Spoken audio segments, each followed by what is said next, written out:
At a time when I entered energy, but within crisis, to the second annual held in the heart of Singapore. Over the next 3 days, not just discussing the challenges, we're diving deep into solutions, beginning with the technology and resources that are the way to a carbon neutral. This is where the leaders today shape the energy landscape of tomorrow. A gathering of minds ready to innovate and inspire. Together, we will discover paralleled investment opportunities, learn from the pioneers, and connect with like-minded professionals committed to make a difference. The future is just what happens next. It's what we create. Welcome to the 2nd Annual Tribeca Future-Facing Commodities Conference.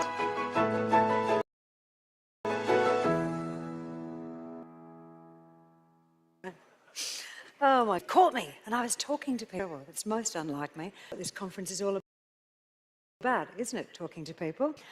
Right, for those of you playing along at home at the moment, I think we've got 300 or 400 people online. Hello, welcome, lovely to have you. Now this is a very, very lucky. Well, the key to unlocking, we're not looking at, we'll be hearing from a company that holds that key to unlock capital for companies. The vanguard of transforming the industry by harnessing its ESG discussion, meeting the demands of investors' supply chain, but it's already seen him once today, is Jeames Strauss. Thanks very much for coming up. Did you enjoy the panel? Any key take-on there for you? I mean, it was, to me, that was decarbonisation, then going backwards forward. No, it's only going forward. Yeah, so we just have to, it's the innovation around it, isn't it, as we were talking about? It's the innovation. Yeah, I was fascinated by both of those other parts in terms of what's going on behind the scenes. Yeah. You know, I just close out and try and get companies to get the, get the capital, which maybe is difficult to get, but these guys are really changing what's going on behind. And that huge investment to unlock the potential over the next 30 years. So clearly back-end weighted because of all this money and development going on now. Yeah. But it's, it's happening. I remember 3 or 4 years ago when we were just starting to talk about recycling batteries. And now it becomes something, and back then it was saying, if you're going to need to get into unlocking what happens in 7 years' time when those batteries are needing to be recycled. So we just need to buy one of those cars out the front and then get some value for them. I did the International Parking Conference and they were talking about those cars and the future of those cars and fleets, and talking about autonomous vehicles that we would just call up, so we wouldn't have to park. We would just we would just make an application. A car would come to us and meet us at the door. Imagine that. We wouldn't have had to worry about how we get here. Wouldn't have to worry about getting range on it. Just come up, grabbed you, and then gone away. So everything is changing and transforming. Long way from the UK to drive for those, still in one of them. Oh, you'd be interested in what's happening. And please put your hands together for James and let's hear what he has to say. Thank you. Thank you. So I think this will work. I haven't been instructed how to use it, so. Is it the green button? Oh, maybe. Oh, here we go. Okay.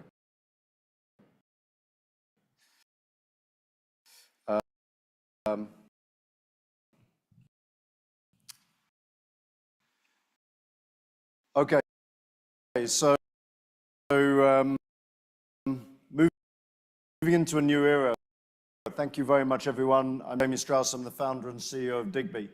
And I really do believe moving into a new era with this. I really want to get 3 key points out over the course of the next 15 minutes. First of all, which maybe is a surprise to some, sustainable investing has not worked. There have been unintentional consequences, significant impact on this industry. But the second thing is one bit more hope. Finance is returning. And the third is finance returning a catch. And I want to give credit to a little Dr. Kelly that I've relied on here. She's the professor at Yale University and highlighted the fact The ESG investing or sustainable investing basically has had these unintentional consequences. Brown sectors pushed to the wall. But at the same time, many of these sectors are absolutely critical to today's environment. And if we continue, they will effectively operate that we know today.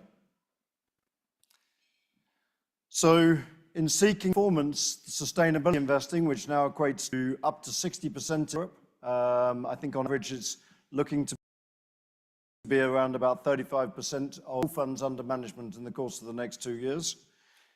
They've all effectively been pushed. The green sectors have been pushed into the kind of premium valuation, cost of capital, to most of the rest of the polluters, effective in terms of valuation and cost of capital. This chart highlights the mining companies, of course, the last 10 years or 15. Investing really started getting a significant fall off. CapEx to EBITDA with reasons for that, but it's probably not coincidental.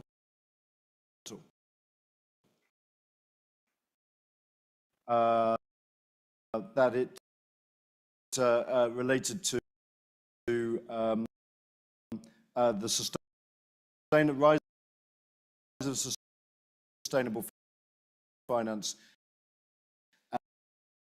and the reduction of the reduction of CapEx relative to EBITDA. These companies have been driven to cash flow, to driving for short-term profits. They've been driven to not investing. They have not been incentivized to make the investment required to move into this new era. What was worse was if you look at the results only a few weeks, 9%. And if we then begin to go the potential leverage with which, as opportunity really opens itself up. Typical Brown company, with lower quartile, reduce their emissions by 1%. That is a greater magnitude of carbon reduction than removing 100% of the carbon emissions from a green company of a similar scale. Green businesses are essential, but they are largely tech service businesses. They cannot get much greener. The brown sector has enormous leverage opportunity to impact change in this industry within sustainability and most specifically carbon reduction.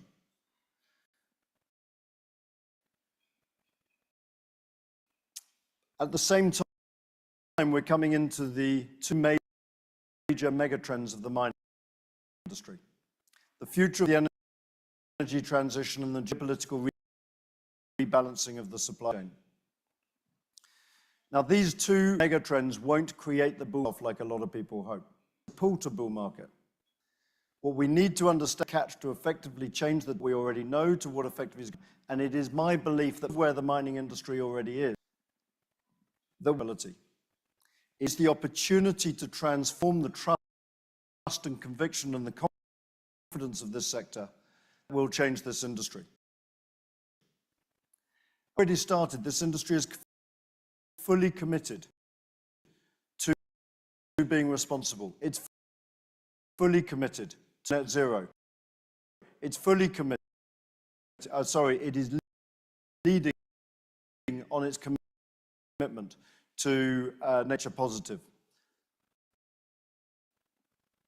And in addition to that, every company that is in this conference will fully understand that it already has a robust process globally around the world.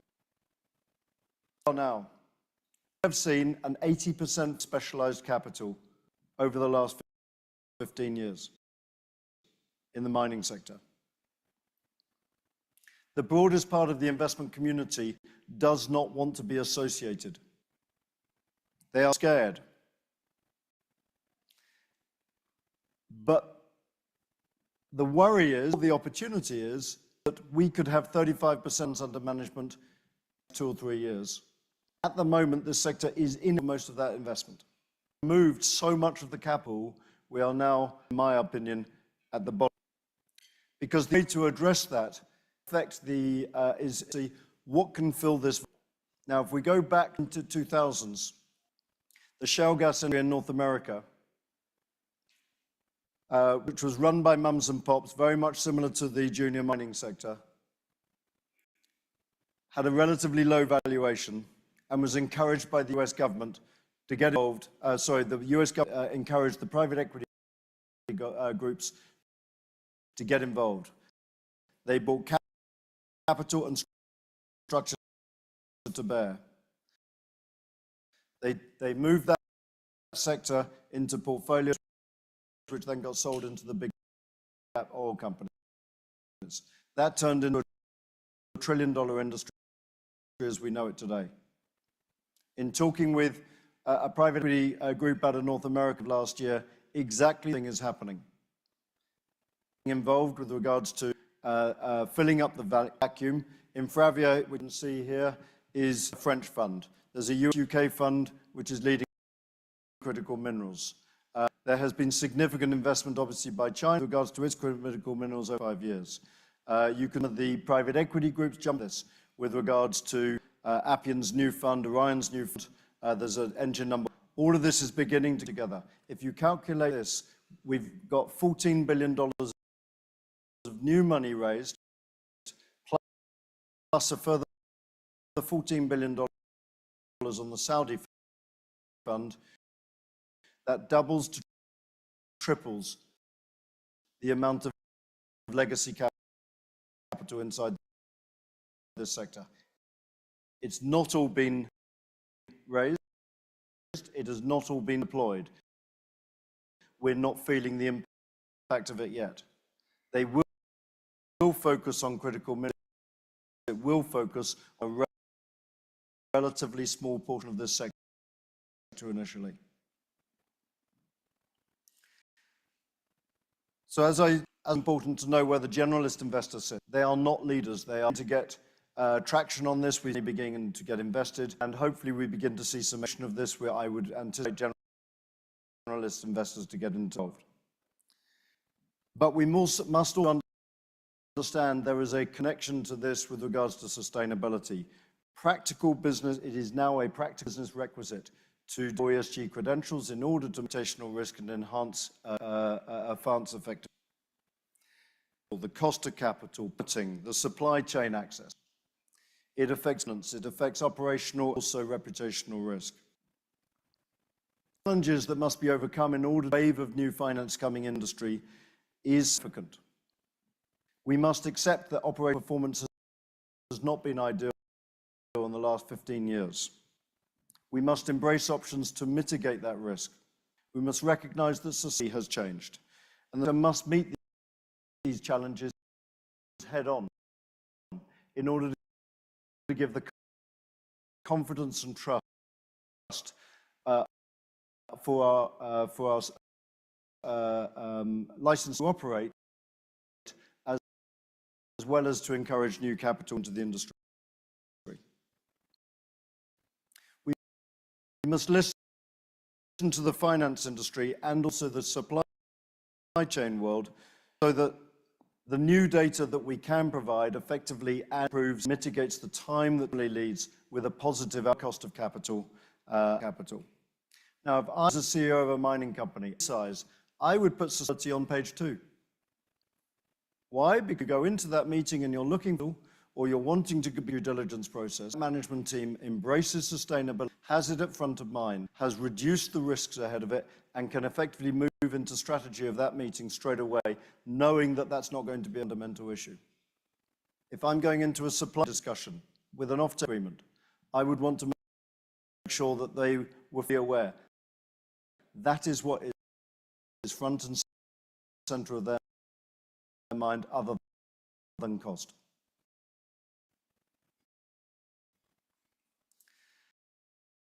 Now, this is a scary chart. This was done actually for PDC in 2023. And what worried me is not so much that the mining sector has a very high cost of capital, but that it has a 400 basis point margin relative to, and it is that concern is a problem. As we heard from Tribune in the first presentation, the 16 years worth of permitting and approvals and everything. Sure, we understand these underlying structures to get mines into production. But that doesn't mean to say it must continue.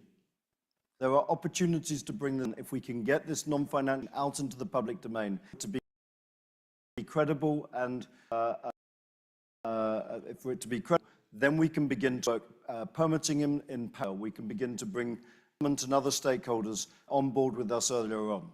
We can bring the equity, we can start to begin to change the underlying equity structures.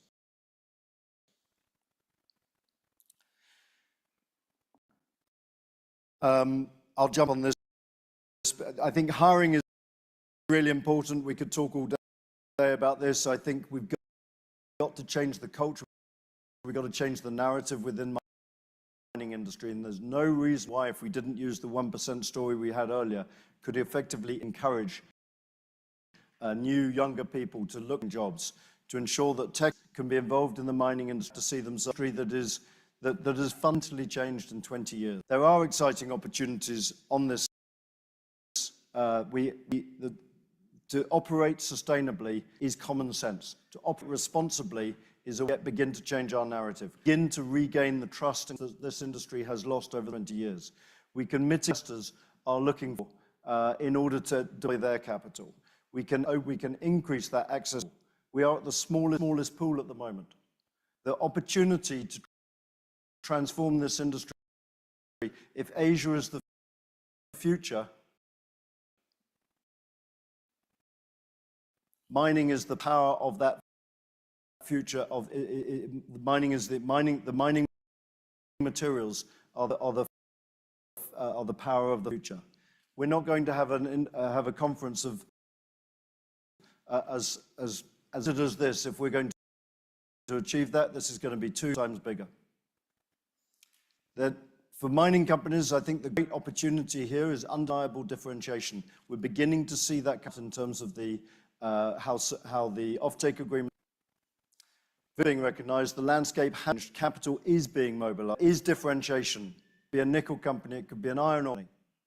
All of these companies outlay their credentials in a way that has not been. We need to embrace this change. Can win the heart society. Last thing I just want to highlight is the head of ICMM, which is perhaps only talks for 27 companies. But he highlighted the other day that we are finally in a place where governments, customers, and even many NGOs are finally seeing the industry wanting to succeed for everybody's sake. And this is incredibly energizing. The companies that will win are the ones that can differentiate, finance head-on, and effectively go out and win. Thank you very much indeed. Thank you. Next up, we have Basin Energy, a pure-play uranium exploration and development company, which focused on 3 highly prospective prospects: Millennium, Geeky, and Moorhouse in Canada's renowned Basin. Come on through, sir. Basin Energy's Mrs. Pete Moorhouse, please make him very the developments for all of these projects. Welcome, Peter. Perfect. Thank you for the introduction. Great to be here. It's the first time in Singapore. What a fantastic conference and a great mix of people, both in the room and in the conference centre. We are one of the first of about a dozen uranium we're going to talk to you over the next 3 days. We're a pure-play uranium explorer. We're located. Of those dozen uranium companies you're going to hear from, you have a very different, compelling story to talk to you about. But about half of them have got assets in the Athabasca Basin in northern Canada. So part of my talk is going to be to run you through the basin story, but also run you through why so many companies are exploring in this part of the world. I'm not going to go through uranium macro. Scott mentioned it earlier this morning, and I'm sure you'll hang around for the uranium panel later today with Guy Keller. we're excited. This went to a phenomenal react period. We're over a decade of, and it's forming a macro which is pretty phenomenal. So take note of the space, take note of the consumer. Now, based on our disclaimer statement, please feel free to truth and chat to me about that. So we're a pure play uranium exploration company. We listed around 2 years ago on the ASX, ticker code BN. We're a small company, market cap around $14, $15 million. We're currently well funded. We did a cap raise a couple of months ago. At the end of last quarter, we had 3. We put another 3, so there's $6 million in the last quarter. We are actively drilling, and we're actively doing ground geophysics, and we're funded for exploration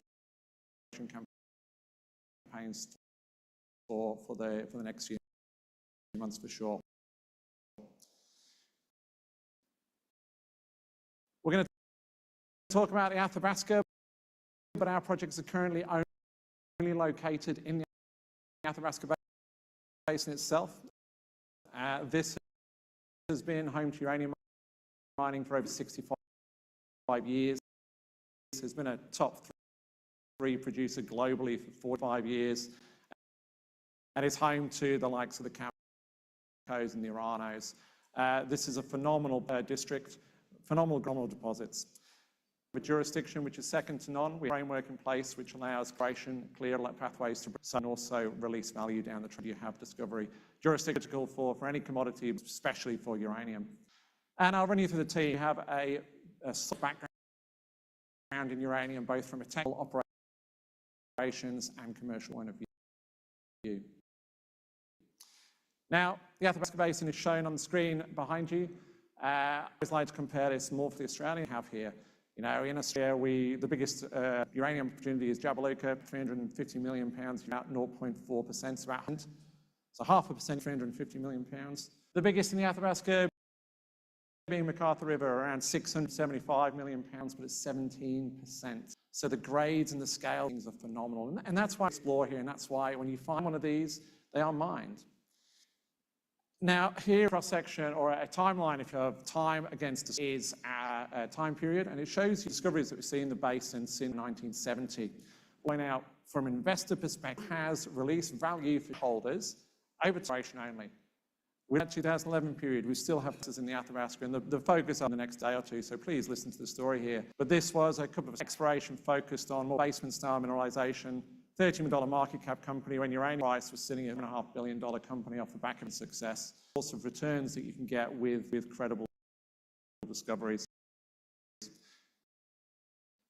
Not just them, the work that the guys at ISO have done, 92 Energy as well, who now have just merging with Atha, who are here as well. Chat to them. Fantastic exploration successes. Base Lloyd as well, also here, and Alaska, our joint venture partner. You know, only a couple of weeks ago, Corey announced almost 17 meters at 13.7% uranium. This part of the world is phenomenal.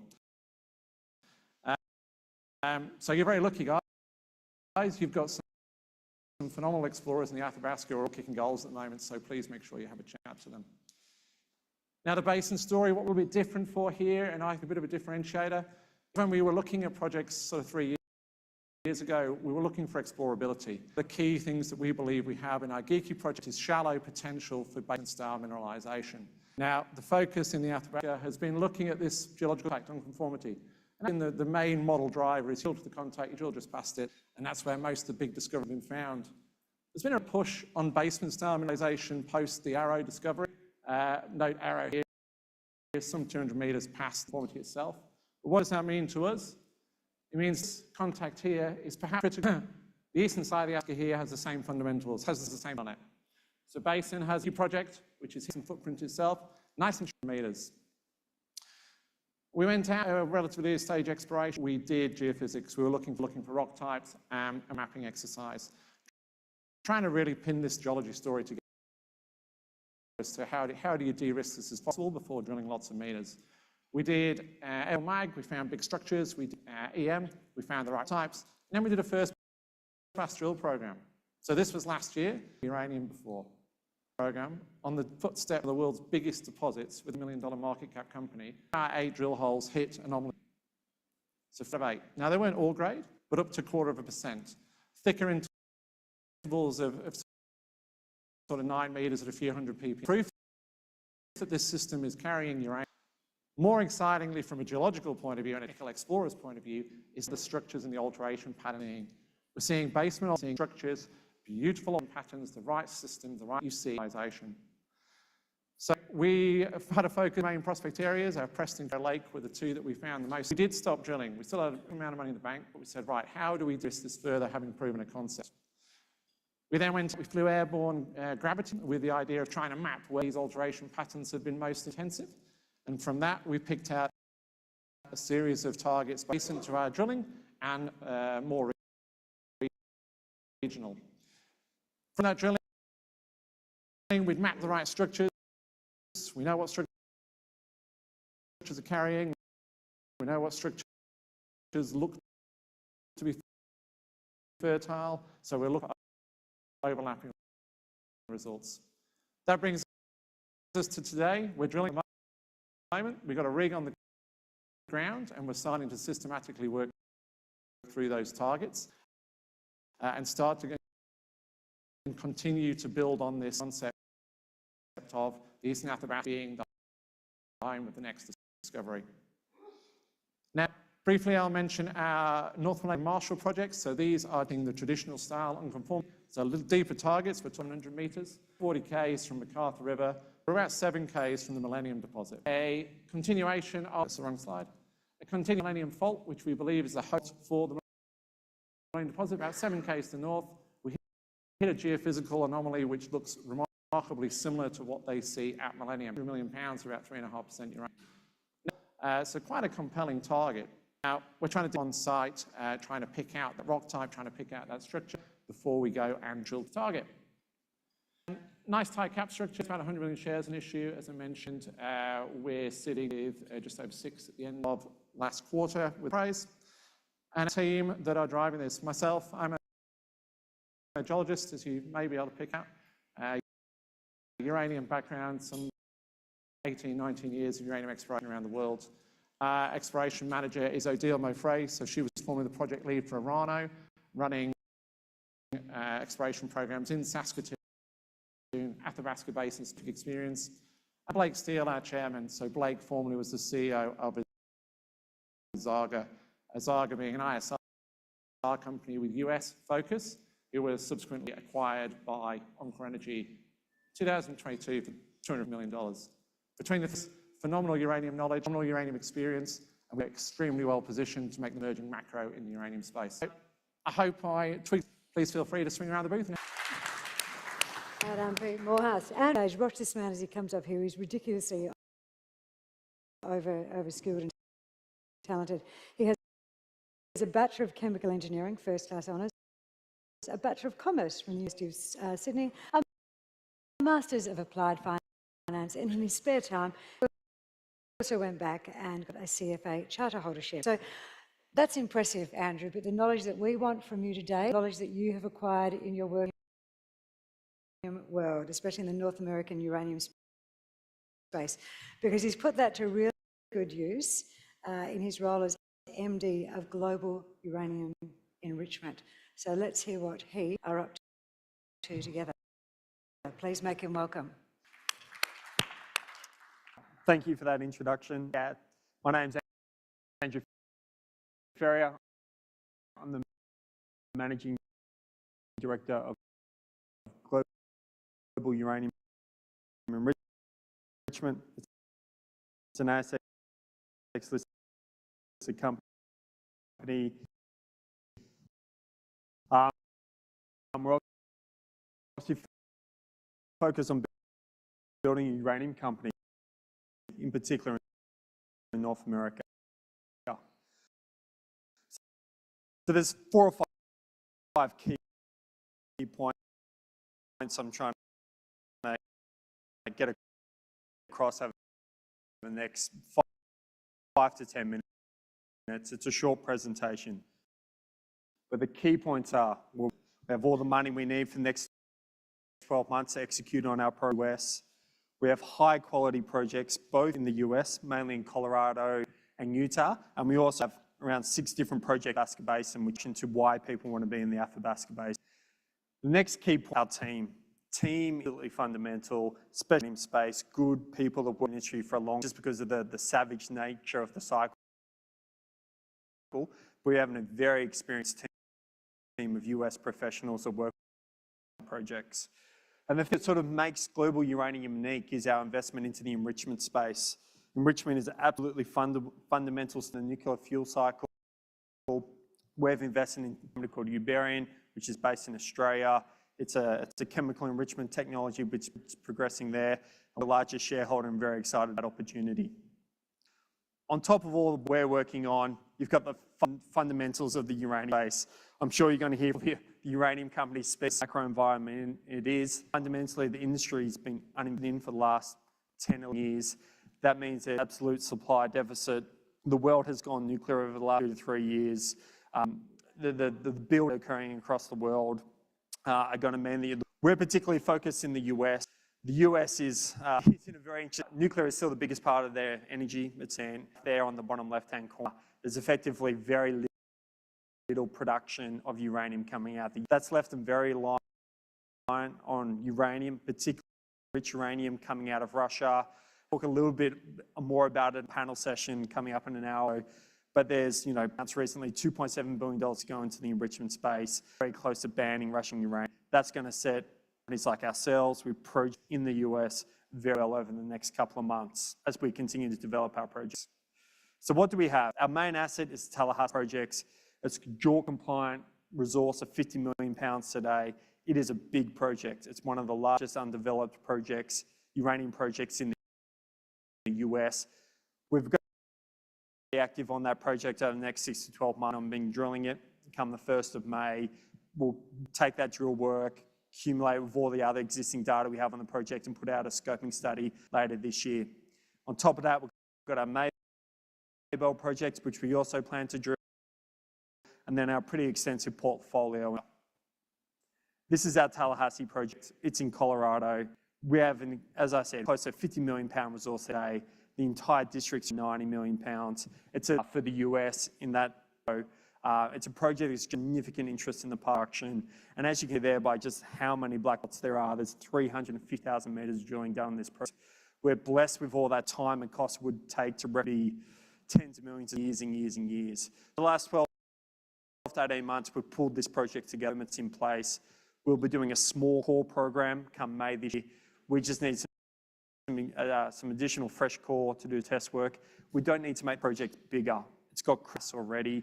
We're not drilling a few more pounds here and there. Just need a bit more met test work. So that's a pretty exciting deposit for us. Obviously one we pretty quickly advance over the next 6 to 12 months. This is our Maybell uranium project. It's also in Colorado. We picked up this project ourselves over the last 12 to 18 months, effectively staked it, and through data acquisitions have been able to gather a huge amount of data on the projects. As you can hopefully see there again, if you look at the northern part of Maybell, each one of those dots, which is actually hard to see, is a drill hole, right? We've now digitized all that data to taking this produced over 5 million pounds of uranium at good grades, 1300 ppm. It was a heap leach facility. We know it's amenable to leaching. At a very high level exploration on that project, it was conservative relative to our exploration targets. It was for sort of 15 million pounds of uranium, just the near surface uranium, basically the sit between existing pits that exist at Maybell. So it was very, we're going to July, August this year, we're going to have a pretty good progress basically to convert that exploration target into a resource. Most companies in the US development stage projects are trading at roughly US dollar per pound. We can see our valuation going up 3 to times as we sort of grab towards that number. So at Maybell, we're talking about getting a resource there of 5 pounds. You can see how much it can achieve for us. Then on top of that, we have in the Athabasca. Similar to what Basin was saying, we were looking for projects which had a real chance of exploration. So you can see all these projects are on the Basin. We're looking for basement deposits. Our key project that we've been working on is our Newnham Lake and Perch projects, which you can see up there on the top right or the northeast of the basin. We did a whole bunch of airborne work about months ago. That project has a permit on it. We're sort of weighing up exactly what the next steps are with the entire portfolio, but in particular Newnham and Perch. There's a lot of interest in the Athabasca at the moment. The uranium price has also gone up. The whole basin seems like it's entirely staked at this point in time. So there's a lot of interest, and we're just working through that at the moment. But what we have is about 60,000 hectares of projects in the Athabasca Basin, which could easily be a standalone ASX company at the point in time. On top of that, the sort of third to the stool, and easily the most potential upside is our Uberian investment. We made this investment 12 months. Uberian is different how enrichment is currently done through centrifuges. It's different to a well-known other ASX. It's a company called Silex, which has a laser technology. Uberian has a chemical enrichment technology, has some pretty unique characteristics, a big advantage moving forward. The world needs more enrichment capacity. The US at the moment is completely reliant, as I said, on Russian enriched uranium coming in. They're going to be throwing a lot of money at building out their domestic capabilities on this front. And Uberian stands in a great position to take advantage of that moving forward. Here's our corporate overview. As I bank today, we've got a map of $30 million, which makes sense for the projects we have. But I think at this stage, we're well funded. We've got a very clear game plan for both our Tallahassee projects and Maybell projects in Colorado. We have the money to drill them to complete the scoping studies. So we'll see pretty rapid, the share price being rewarded for shareholders over the next 3 to 6 months, or even shorter that when we get out the news flow of these programs. The team, absolutely fundamental. The two probably key guys, you've got myself and Fabrizio as the chairman, but the two guys in the US, it's Tim Brown and Jim Villeneuve. Jim and I have worked together for around 15 years in other ventures in the US. He permitted in the US and makes it one of the people have actually. So we know what we're doing from a permitting perspective, which is incredibly important in the US, and we know how to de-risk and value to these projects. That's the story. You sort of get the key points. We have the money we need to do what we want to do. We know what we're doing in the US. We're going to be aggressive. We're going to want to grow. We're going to want bigger. Have the Athabasca story and the Uberian story on top of that. So we're jam-packed full of assets. And it's going to be a pretty interesting 3 to 6 months. Thank you.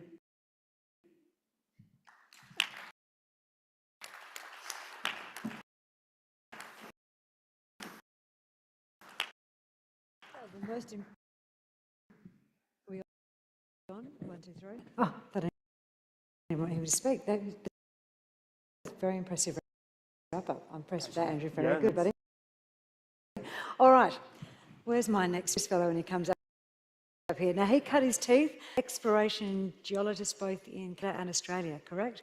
Got a little problem there, did a little affliction for the yellow cake. Yes. He's been very passionate his whole career doing amazing things, leading teams to do quite amazing things as well. You can go out to the booth this long and you have 10 minutes. Hey, he's going to address us in his role as, would you please welcome Troy Boisjoli.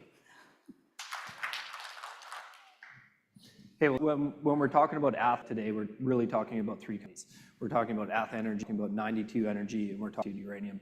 The 92 Energy, Latitude Uranium, where we announced a 3-way transaction as of December 7th, 2023. Those transactions right now are in the process of closing, consolidating into one company, which I guess just briefly on this disclaimer, happy to chat about that at our booth.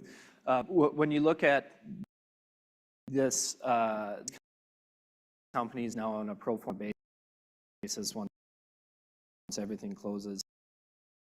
The rationale behind the transaction, what we have executed on in terms of a growth plan and strategy, is building a uranium exploration company focused in Canada in the 3 best uranium jurisdictions in Canada that really unmatched exploration potential and exploration torque within one company. And that comes through a dominant land position, the largest exploration position in the Athabasca Basin, the largest exploration position in the Thelon Basin, and the largest land position in the mineral belt, which is in Labrador. Beyond the land position, we also have an advanced stage, or a series of advanced stage projects. In terms of exploration stage, we have a post-discovery project that came in through 90, and that's a GMZ project at the Atha Angulac project, which was the LAC 50 deposit, pound deposit at an average grade of 0.69%, resource just across the Saskatchewan border and on the Thelon Basin. You know, as a number of companies have talked about here today, you know, funding capital, access to capital markets on our exploration is a key component and a core component. At the time when we announced the transactions with 92 Energy and with LUR, we also did a concurrent capital raise. At that point in time would have had us with a balance sheet of around $65 million, which clearly fully funds the entirety of our exploration program through 2024 and beyond. Team, we've heard that theme here. The team is absolutely critical in the uranium space as other sectors to be able to successfully execute on growth strategies and plans in the exploration space in particular.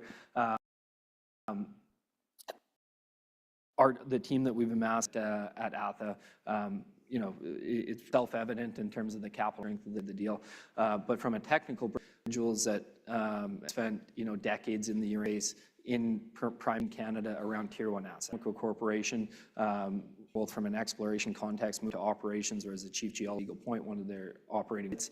From there, had the opportunity to join NextGen Energy in the role of Vice President, Project Development Operations, Exploration and Community.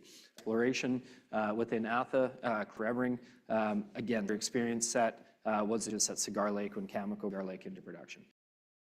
So you go down to technical experience within our organization, and it's deep, and it primarily revolves around Tier 1 assets within the Athabasca Basin. Now, probably a few more slides than we have time for here. On the transactions, key points for this.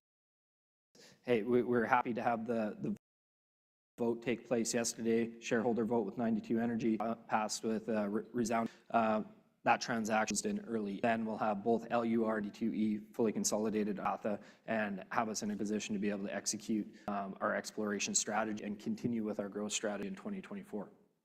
Now, just a bit on the scope and scale of the company that we're looking here. So on a pro forma base, indicative market cap, I'll say with Atha trading in and around, which was the acquisition price, was paid cap in and around the $270 million range, you know, obviously dependent on the time when we're, the share price of the day. Now, getting into a bit more detail, build up of the Athabasca Basin on base in Central Mineral Belt in Labrador. 7.1 million acres of exploration property, Athabasca Basin, Thelon Basin, CMB. We have a carried interest. This is probably a differentiator and a unique aspect within Atha Energy. We have a carried interest, which is a 10% carried interest in a significant percentage of NextGen Energy's exploration portfolio, as well as 2 projects within ISO Energy's portfolio. I'll get into that in a bit more detail here later in the presentation. We have a discovery project that we're in the process of acquiring or have acquired energy. That's the GMZ project, right on the east of the Athabasca Basin under thin cover project that was or deposit just discovered a couple of years ago. It's had limited drilling into it, significant upside exposures in continuing to advance that project. Angulac project in just across the border, make this pointer work. Angulac project there, 43 million of 0.69, which is one of the high resources outside of the Athabasca Basin. So when you look at the build-up exploration assets, it's really about maximizing the amount of exploration torque within one investment opportunity. And that comes through a series, the largest early stage, package within the Canadian uranium, right through more advanced projects, post-discovery projects, resources that we intend to across the board. We're making plans, we're making operations to be able to get in black and significantly advance this project in terms of the growth potential. There's 43 million pounds there, as I had mentioned, at 0.69%. The reason we bought this project, the reason we bought Latitude Uranium was for this project. When evaluating this project, I look at a few different things. You look at the growth potential that we believe exists here, and it's significant from our perspective. I've spent the better part of 20 years advancing and developing basement-hosted uranium deposits.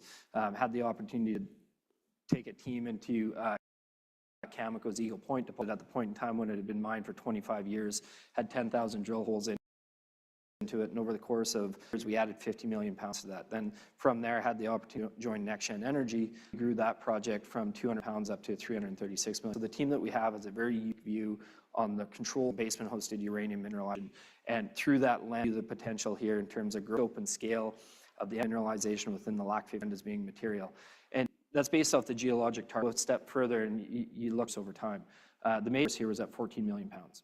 1 year of drilling increased that resource to 27 million to 43 million pounds. So it's still a steep part of that resource growth curve. Technical targets that we see in our plan for this year is going to be investing in order to grow the scope and scale of this resource and advance it forwardly within this cycle.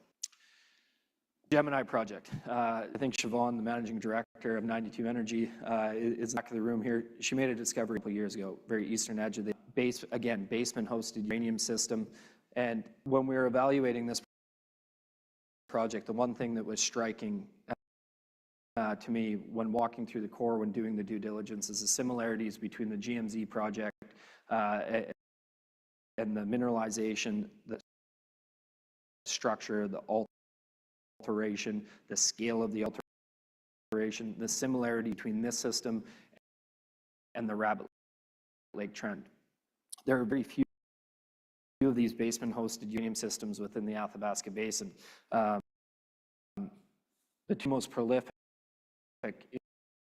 in my mind, would be the Rabbit Lake corridor and the Patterson Lake corridor. In our view, the GMZ project is a direct analog to being right here within the Rabbit Lake trend. And so what that leads us into our strategy then in 2024, which is going to be two-pronged. It's going to be to advance the scope and GMZ zone through expanding at depth, through expanding on, and significant opportunity to continue exploration, fertile basement core completely untested. And that's these basement-hosted systems occur. You have multiple deposits along a fertile basement host, and we intend to exploit that throughout the course of 2024. Now, largest land position in the Athabasca Basin by a long shot. 3.8 million acres across every past producing, current producing, emerging producing jurisdiction in the Athabasca Basin. Now, what we did over the course of 2023 is we invested in advancing and we invested in the largest ever multi-platform survey across the basin with the whole objective of applying a systematic approach to exploring the largest land position in the best jurisdiction in the world and defining the high probability, highest priority targets amongst that land position, and then being in the very unique position of being able to test those targets first. At a certain stage, exploration is fundamentally a business of probability. And when you have a land uranium jurisdiction in the world, you know, that probability increases. And then that lends itself exploration at scale approach. We do have the ability to execute on this work at scale. We have them to be able to do it, and we've got the technical team to be able to do it. We are building up an extremely robust and large pipeline of high priority, high probability exploration targets throughout the course of the entire basin. Now, what that lends itself to, you think about what we're doing in 2024, Angulac, advanced stage project in Dorsch, pounds in the ground. We're going to be investing heavily there. GMZ, post-discovery project, discovery stage project, eastern edge of the Atha Basin. We're going to be investing in highest priority targets, and again, that we can within. I'm getting short on times here. It was once part of the Atha Basin. Geologically, these things were connected. It is a fertile uranium, a RIC project there, which is about 130 million uranium mineralization. There's discoveries in the area. The one thing that has not been tested in this area is high-grade unconformity associated mineralization, where you follow these fertile trends underneath sandstone cover. The same process that's at play in the Athabasca Basin are at play in the Thelon Basin. In our view, the Thelon Basin is analogous to the Athabasca Basin circa 1970, before the significant exploration expenditure occurred in between Key Lake and Rabbit Lake.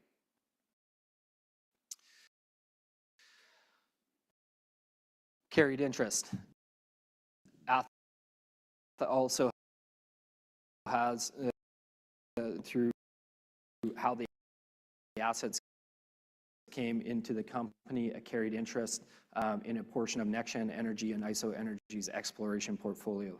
So that's a carried interest right through to a bankable feasibility stage, at which point it becomes participatory or converts to an NSR. So I'll just maybe here, so I'll wrap it up quickly. What Atha represents is a growth story in the uranium space. That grows through investing in the asset base, which is the largest in the exploration sector. It comes through to NextGen Energy through a carried in and all opportunities, all of which we will to execute on moving forward. Behind me, listen to these headlines. Because the machine works, Big Sandy, halfway to production, King even.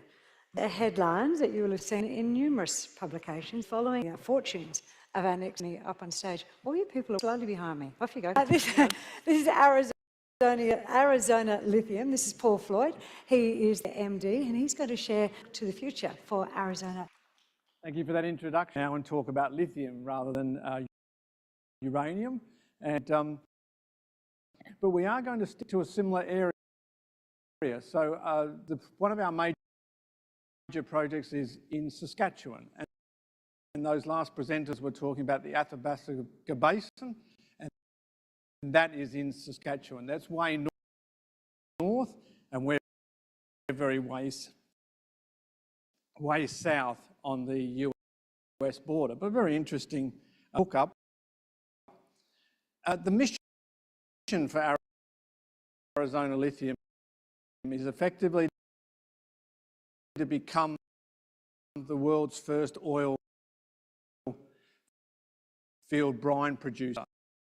And I'll explain that further, but it's a new area for lithium production, and it's something that we're very excited about, and we're going to lead that change in the industry. We are an ASX listed company, and we're all listed on the OTCQB. We have a market capitalisation of $100 million, and we have $22 million in the bank. The reason why we have that sort of market capitalisation, which has come down significantly as the lithium price reduced last year, you will note that that's starting to, and I'll let people like Mr. Lithium, Joe Lau, talk about forecasts in there. I won't go near that, but I will try to tell you about our projects. That we've two projects are in Saskatchewan, Canada, lithium brine project, larger land holding of 50,000 acres, It has a very large resource on that project. The reason why we can have resource on that project is because it's an oil and gas producing region, a very historic 60 to 70 years of oil and gas production in that area. So a lot of reference points from oil wells that have been drilled in that area. That will be a massive advantage as we develop these projects up, particularly the Prairie project, because all the environmental applications, the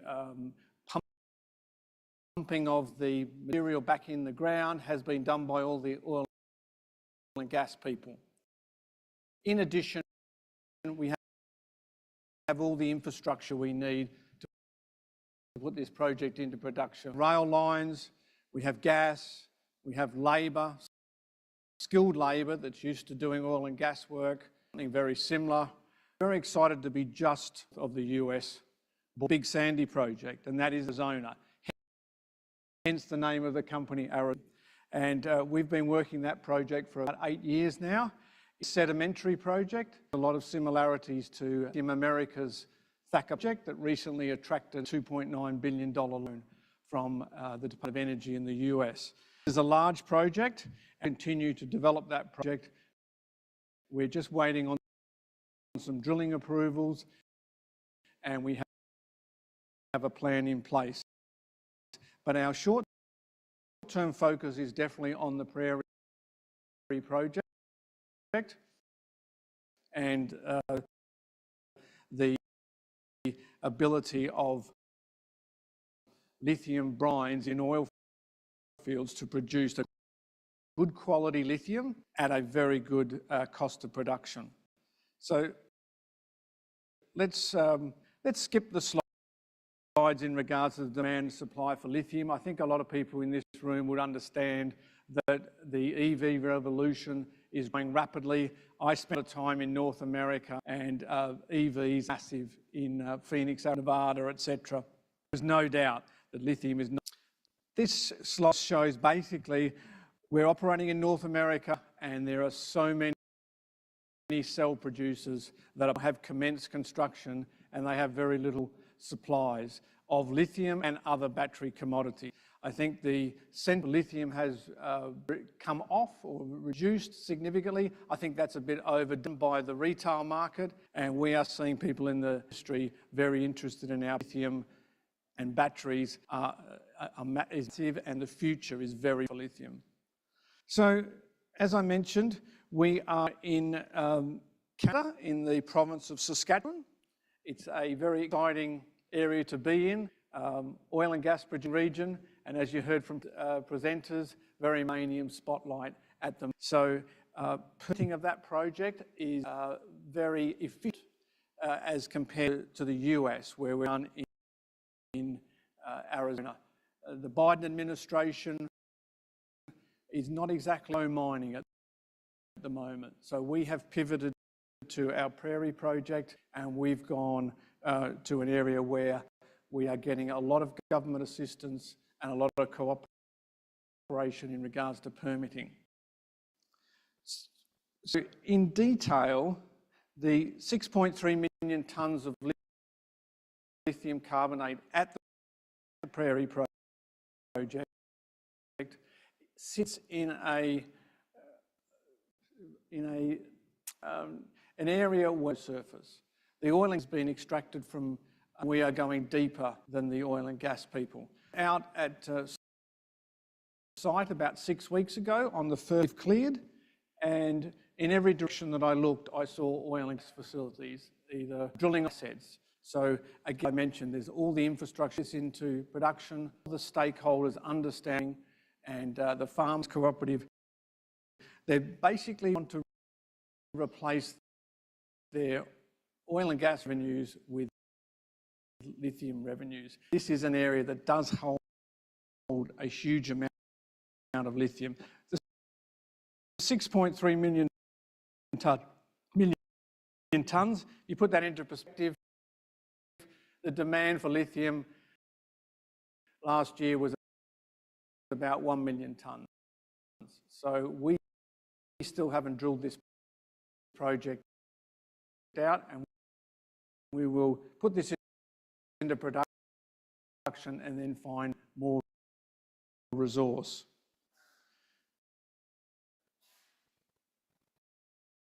This slide basically just talks about the quality of our resource, and that is because we had so many reference points from previous drilling of oil and gas wells. We don't see a lot of risk in the, and then we look at how we're going to produce the material. We talk about is how consistent the resource is. We're very happy with the resource. So we want to use what's called lithium extraction. It's filtering the lithium brine, so just basically salty water 1,400 metres down. We bring it to surface, we pass it through the filter, which we call direct lithium extraction, and we then send the material back to a saltwater disposal well. So it's sort of similar in nature, but the benefit of direct lithium extraction to a project like this is fold. One, it increases of your lithium. Also, it purifies the lithium. It rejects all the impurities. Those impurities cause issues for further downstream processing. So we tested our lithium and put a pilot into production more recently. We haven't announced final results. We are about to. And this slide shows that pad that I was standing on. This project is so advanced that we've cut the first pin and we'll be commencing drilling in late May, early June to start production from this project. I've got a little slide here about direct lithium extraction. We go through that and I'll tell you how simple this process really is and how it will change the lithium industry forever. On the left there you have the production wells and the saltwater disposal wells. They're just basically commercials where you're extracting large to the DLE facility middle there, and that's what I was previously in regards to material. Then upgrade that material. It then goes to a CFRO where it's upgraded further, and then the final stage is we add soda ash, and we do use a bit of energy at that stage, and we produce a lithium carbonate to commercial grade quantity. For example, this matic will be at every wellhead that you saw from the previous slide. So this project will be implemented on a modular basis. Each wellhead will produce about 2,000 LCE per annum, and we will be commencing the production from that wellhead in 2025. We want to be the first company to become a lithium brine in an oil field. And we have a very competition from a very large ExxonMobil. Have acquired 110,000 acres. We have 190,000 acres. They have it in the Smackover Formation in Arkansas in the US. They'll be utilising existing infrastructure, and they are going hard at lithium brine industry in North America. North America doesn't have a lot of production of lithium, and it's a concern of the Biden administration, and I'm sure it will be the concern of the next administration, at either Biden or Trump. And we are well positioned to obtain government funding. Even though we're in Canada, we will still receive US government assistance putting this project into production. So that is as simple as lithium brine production from an oil field can be. And as soon as someone commercially applies this technology, you will find that there will be a massive increase in companies that are in this space. There's a few on the ASX, there's a few listed in the US, mainly around the Smackover Formation in Arkansas, and I wouldn't be surprised if there's a little bit of M&A activity in this space in the future as the other oil and gas companies start to enter this industry. And it's very obvious why they're entering the industry. As a hydrocarbon producer, you are pumping a lot of material to surface, you're filtering that material and you're re-injecting. So for example, they are extracting the gas and the oil from that brine material. We will be extracting lithium from that material from a different, so like ExxonMobil has regards to what they applied to the lithium brine industry oil field. So it's not just Exxon, it's Occidental, a large number of other companies that we're talking to. All those big US majors are to be in this space as possible and get into production. This slide shows you a little bit of what we obviously discussed in regards to our first lithium carbonate. The first module consists of 3 separate pads. And yes, there's a lot of drilling, but there's a lot of experienced contractors in this area. And we will commence that drilling late May and go through for the balance of the drilling suction wells and saltwater disposal wells. This is basically a picture of, thank you, the pilot plant production that we had at operation in Regina. So we produced 20,000 litres of lithium, not lithium brine, and we put that through the filtration system to increase the concentration of lithium and also to reject the impurities. And the results from testing were far beyond expectations. So we're very excited about that, and we're very excited to get into commercial scale production next year. I won't talk to you about our PFS. That's a public document. We put that at the end of the year. We are going straight from PFS into production, and we will be doing that next year. This is about the financial sensitivities. This is a very operation produced from direct lithium extract. No doubt about the fact that we're bottom quartile of costs for lithium industry, and that's where you'll be for any commodity. We're very happy to be in that place. I'll really quickly touch on the Big Sandy if I've got, no, we can talk about the Big Sandy later. If you want to come back to and have further discussion, I'm just near the meeting room number 2, back of the booths. So thanks very much for your time.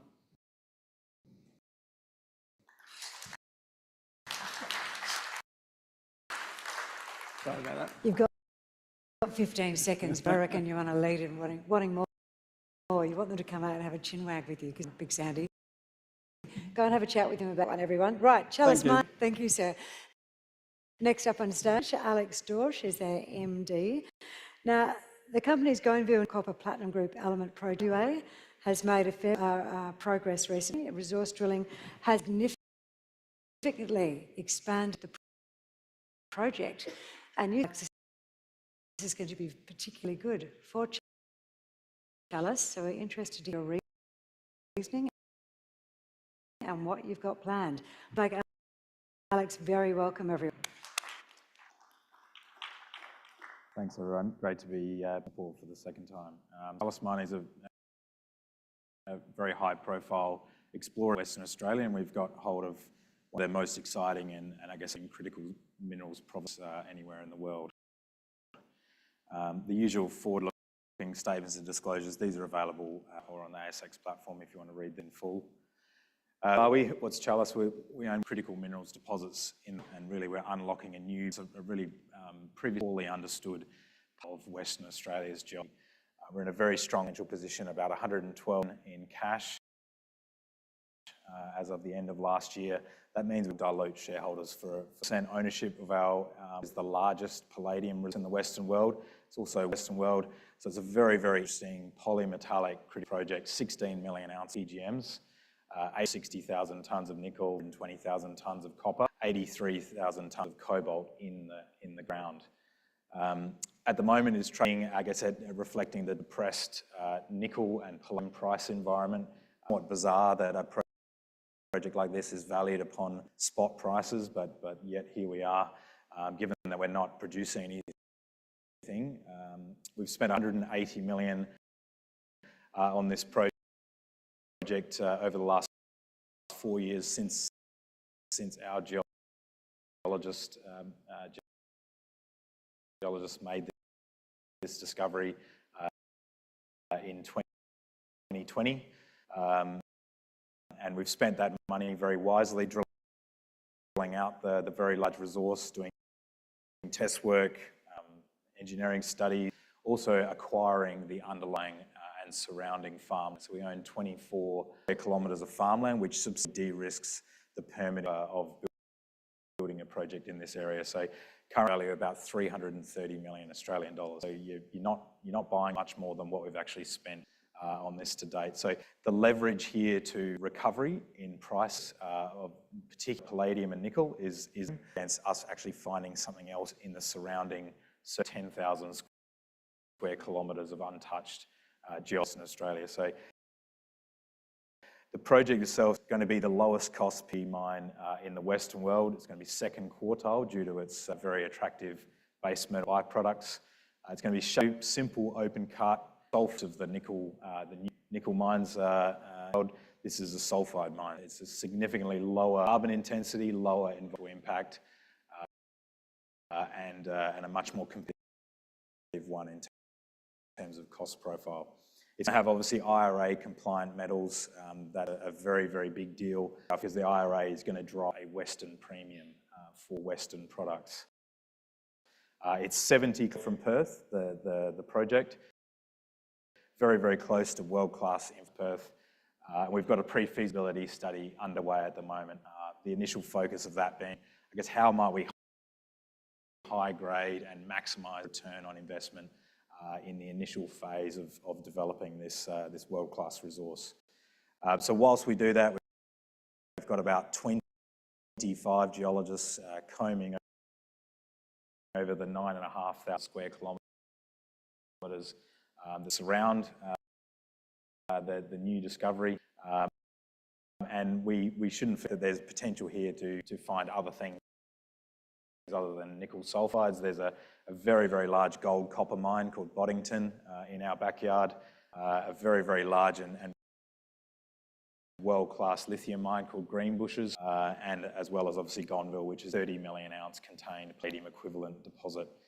The board and management team of Chalice, we've got a record of find very, very small amount of money to find Gonville in 2020, about 70,000 Australian dollars. We've got 112 million cash, and we can do that many months here to hopefully multiple other discoveries in the province. So really it is a strategic, the supply of palladium is really focused on Indonesia, South Africa, and that is a huge problem for the world because without having shit with those countries, have the potential for those countries, the supply of those has all the governments in the Western world very worried. So that's why they've classified palladium, nickel, cobalt as critical minerals. They've also classified copper as critical in some cases. And what's happened is the Western world has had a capex holiday. It's also had a discovery holiday. And meanwhile, China and other countries like Russia have been finding and developing metals mines. And that is a huge problem. And the US Inflation Reduction Act is trying to counter.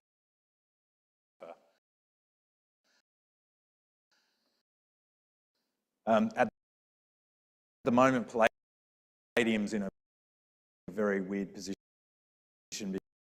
because a lot of people perceive it as a metal that's not required for the energy transition. At the moment, the palladium spot price is at about the 5th percentile of the cost, where that vertical red line is in the middle.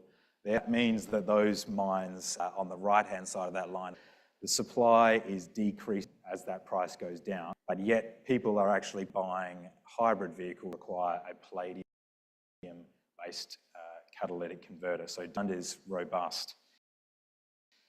So the biggest producer actually has negative cash costs, that's Russia, nor nickel. They're decreasing their production of those metals by 12% year on year. They're having huge issues actually obtaining supply. And all the South Africans, you've been in South Africa recently, know how challenging it is in South Africa from an electricity grid. Socially, it is a very, very challenging operate right now.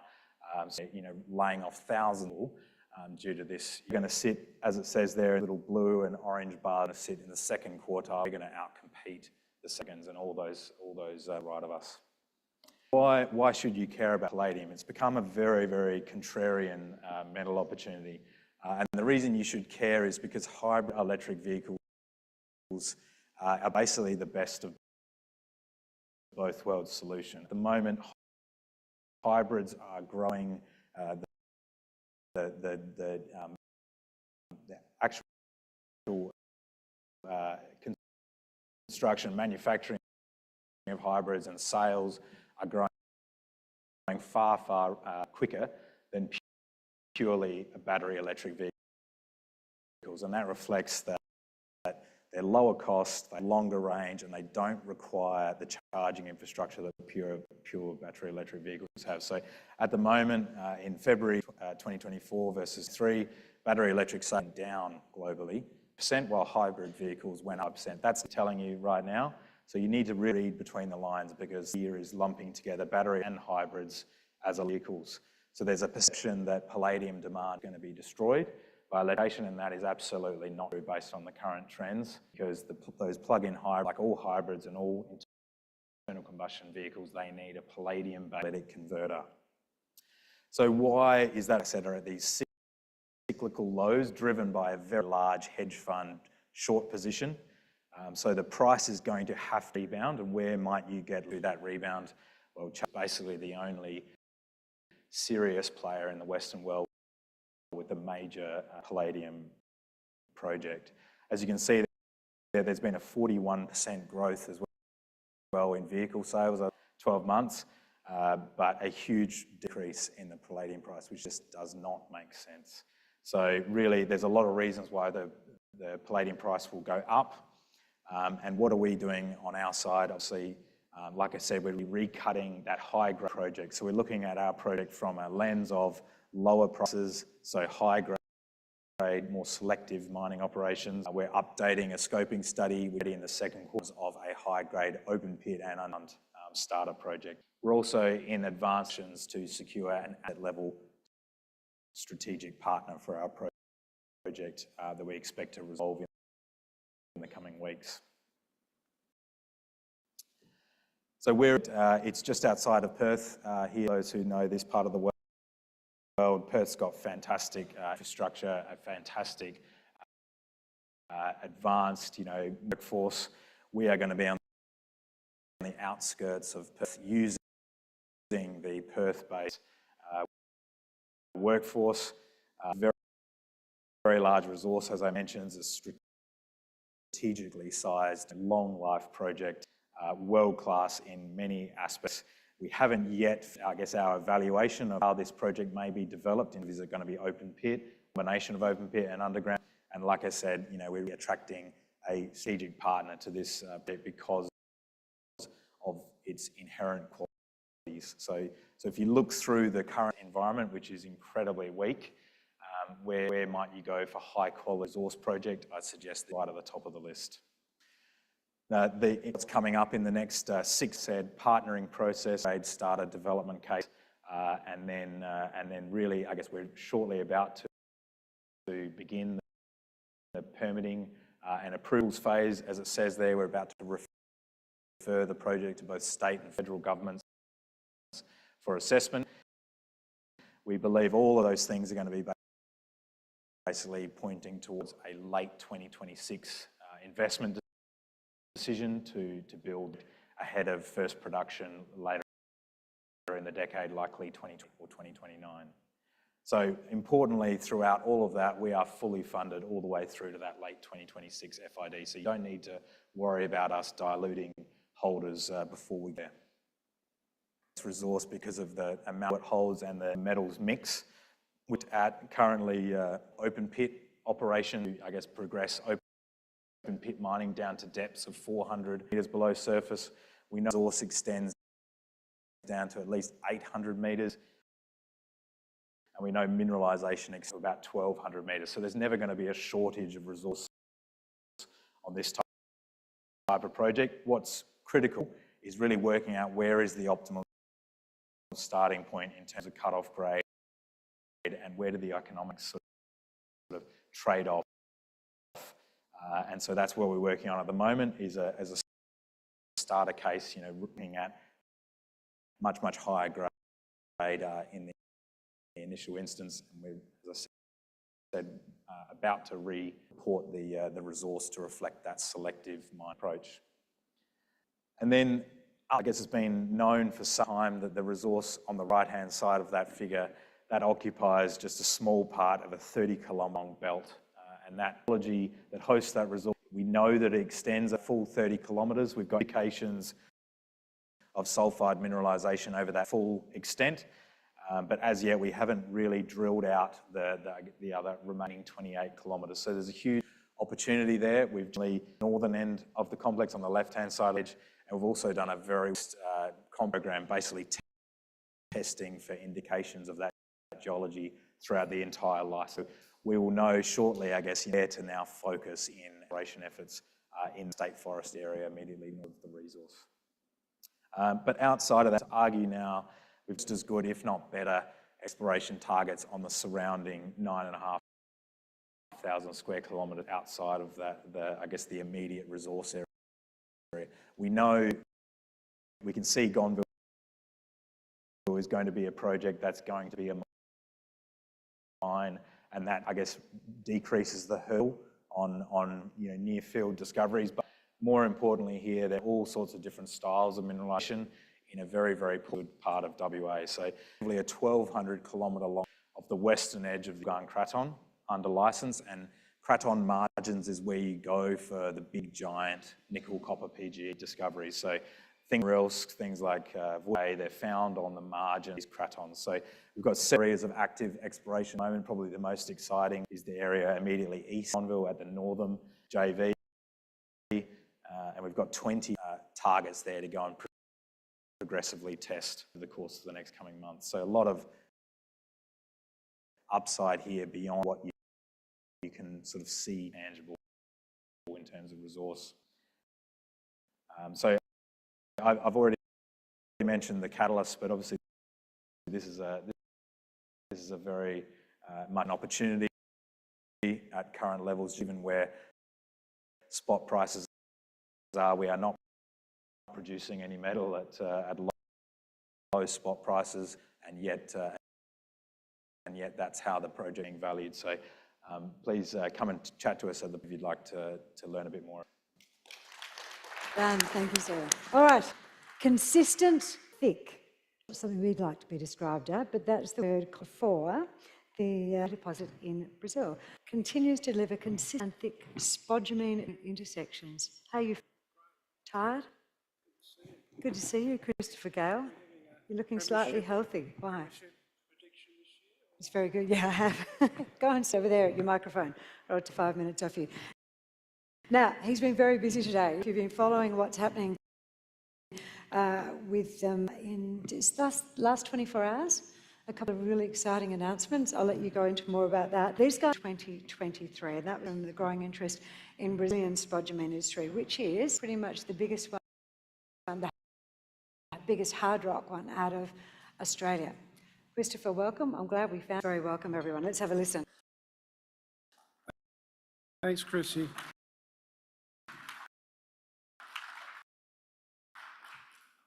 Thanks, everyone. It's good to just going to give you the Latin story. Yes, we did have a great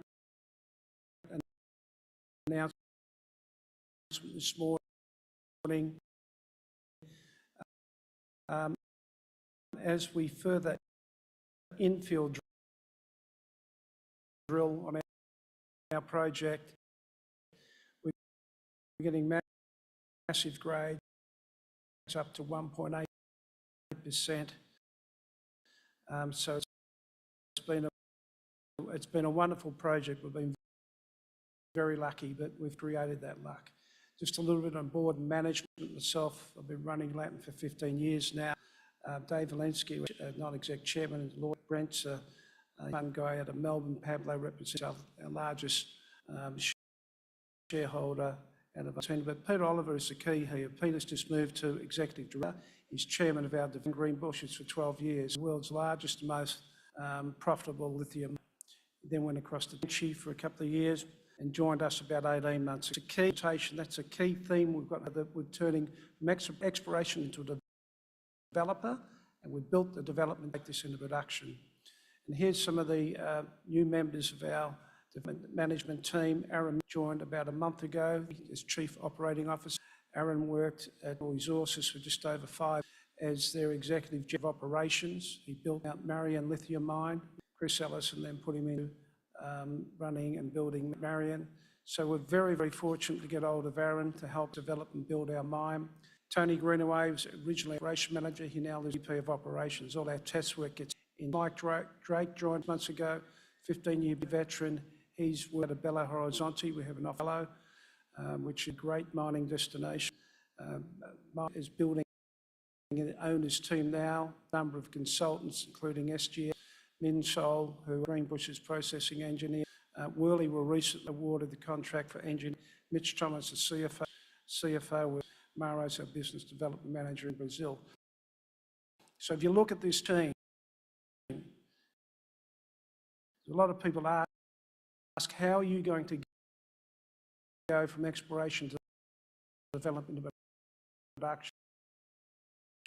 You're looking at it right there.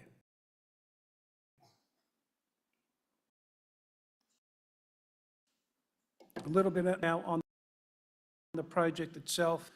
Minas is probably the best jurisdiction, not only in Brazil, but South America for mining. 300 operating mines. Our actual plant will be run by hydropower at 3 cents a kilowatt. So we're very, very lucky to be in a very low-cost environment. Moorhouse is the second largest port in Brazil. Water, dry stack tailings is a total ESG compliant, sustainable mine. And so we're exceptionally lucky being in a wonderful jurisdiction of Minas Gerais, Brazil. On the resource itself, it's now 80 million tonne, growing to 80 million this year, that will have a 100 million tonne resource. This is a tier 1 global lithium asset. This is the 6th lithium deposit in Brazil. And for those people, it's one of the greatest mining countries in the world. This is significant. Why do we want 100 million tonne? Because we want to be a tier 1 global producer and become our tier 1 global producer is the ability to actually produce 100,000 tonnes of LCE, lithium carbon equivalent lithium per year. We believe that we need that 100 million tonne, 80 to 100 million tonne of 1.3%, to be able to produce 850,000 tonnes of spodumene concentrate per year. That's what currently Pilbara Minerals are producing, 850,000 tonnes, and their market cap is $12 billion. So a lot of hard work over the years, but this is as we proved today now, the further we drill, the way of geology, etc. So it's just been exceptional. Side view with the deposit itself. We have measured and indicated 41 million tonnes. We're infilling that at the moment, infill drilling that at the moment. We've got so that measured in the KFS, which we have planned in July, August. Tier 1 asset, great grade, and the thickness, 75% or 48 million tonne of the MRE is 5 metres of true thickness, but 39% is 24 million tonnes of 15 million tonne of true thickness. So the mining of this particular project is going to be relatively easy, and I'll go through the processing shortly because that is going to be even easier. Test work, we're once again, very fortunate to have a particular geology with our lithium and our spodumene that shows it's a very, this recovery rate of 93%. The recovery rate we're getting is acceptable. We're still getting we'll have our further test works, our bulk works coming out. This is a DMS plant, dense media separate plant in Lakefield in Canada, all our test work, run by grain spodumene, which means we have very little mica, very little iron, very little other type lithium, of mineral grade, exceptional clean product that we're actually producing. Gives you a snapshot of the mine itself. This will be all open down to about the stockpile on the right there, and then you'll see to the bottom of the left-hand diagram the actual mine, the actual plant itself. Very, very simple process. This will be full DMS, no flotation. Most of the mines here, in West, spodumene mines have flotation circuits. This is pure media separation, crushing, and just pushing our material through the action plant or the dense media separation side. Very simple flow sheet, very good grade material, and recovery rates are outstanding. This is going to be the next tier 1 lithium from a global. We are 4 kilometres from the substation, hydro substation. We're 12 kilometres from a dam, which we now have approval to take water from the dam. So it'll be 12, and as I said earlier, 500 kilometres from the largest bulk port in Brazil. The other great thing, we've ticked so many boxes in this operation. Too often when you build a project, you hit one of the key options most people hit, in second even here in Australia, is communities, is the government, getting your permitted side off. This is a picture of the pioneers of creating a project in Brazil that is now in production, and it's Governor Zema and his counterparts, where he launched Lithium Valley, Brazil, last year on NASDAQ. Ever since then, we're getting more and more attention across the globe, because I actually think that this Lithium Valley and Minas Gerais, Brazil, will be the next lithium bowl.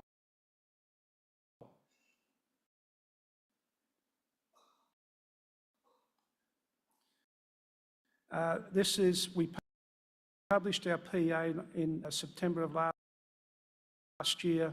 Terrific 3.6 billion MPV, 132% IRR. Anyone defined any internal rate of return in any other business than lithium at the 7-month payback. Base this pricing on $1,699 long term, and that was the average market fast markets over the next 12 years. So we've averaged that out. We're very comfortable with that number. We're seeing lithium prices increase. We believe there's still be a massive shortage of lithium in 26, 27 when we get in. So space. The two key components of these numbers are the operating or sustaining cost of $506. We operate in a very, very low environment, and our cap $200.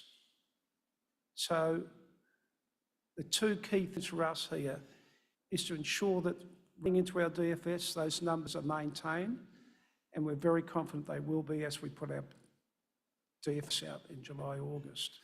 Our production front, we'll build a 0.6 million tonne front end for the crushing side, 1.5 million tonne run a month. The first 12 months, we'll get 100 to 250,000 tonnes per annum.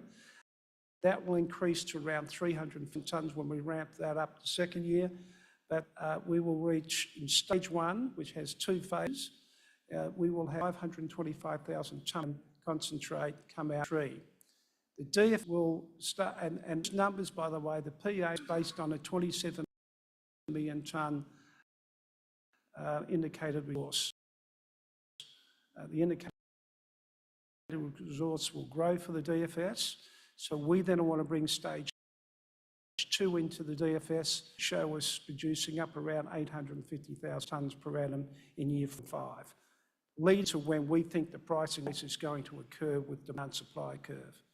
A little bit of detail on the cap and funding, the main cost, so we have to move a bit of material that hump, and start is 2 and 3. This will become cash creator for the shareholders. Operating costs, once again, is a very, compared to some peers and what they're operating at the moment, up around $1,000, $1,100. This means that even if the lithium price hovers around $800 to $1,000, we're still going to be making money. It's exceptionally important when we run into those peaks and troughs of lithium prices. Our timetable now, over the next 2 years, we're in a position where our PA has been published. We're currently, Macquarie Bank are currently running our offtake process. We had 20, that was, the expression of interest was closed on 20th December, 27 in the data room. Tier 1, and that ranges from traders to chemical converters, battery manufacturers have really, it's just strange for me to watch the sentiment in lithium at the moment from the market level compared to the real world of supply and demand. Everyone is screaming for lithium in 26, 27 when they know that curve is going over, where we're going to see a lot in supply. Our environmental permit was lodged in December of last year, expecting that to be improved around the quarter of this year. A licence approval, our construction licence approval. The funding process for the $250 million has started.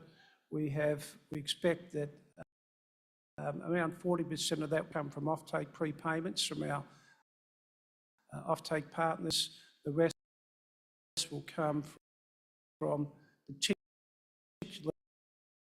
we've had several meetings with the Brazilian Development Bank, have just funded Sigma for $100 million for their stage 2 and their project. So we're really looking forward to talking with the Brazilian banks about getting our funding. Construction will start first quarter of next year. It will be completed first quarter of 26. Ramp up commissioning towards June 26, and will be full nameplate construction second half of 26. So only 2 years away, and this company will be in full production. So we're really excited with that. So overall, a sustainable low cost in the great field, and I think we're really going to be hitting that sweet spot when lithium prices grow again. And conventional DMS processing, dry stack to back grid, recycled water system, and sustainable, an absolute superior, and the electric the planet. This is our numbers out, $1 million in the bank, so we're funded through the financial investment which will be made in December. Numbers were 28 cents, and everyone suffered a lot through that. I suppose over the last 3 months, lithium prices dropping, we're down to 18 cents. So I think we're very good value, especially knowing that we're fully funded through the Fed. We have some great institutional shareholders on the list. We're actually admitting the global Morgan Stanley Global Small Cap Index in August, and on Monday last week we were admitted into the ASX 300. So we're very proud of that as well. So good company, great project, great team backing it to take it in production. Thank you very much. Wow. If only we'd had this conference last week. Imagine that. That would have been a bit better fun. Still upside? He's drinking, he's been twisted. Thanks, Chris. All right. Leading us into our panel discussion today is an interesting one. James McKibben Consulting in it. He's only just made it here the skin of his teeth because he's in Melbourne watching car Formula One. Had a little bit of look at his talk. Now, the title of his talk, Drive to Survive, the Critical Minerals Grid. Now, his notes, the opening lines on this talk read, "One championship." Else written down there, or we could be in trouble. So, and also I've got his dates confused because what's happening here in September?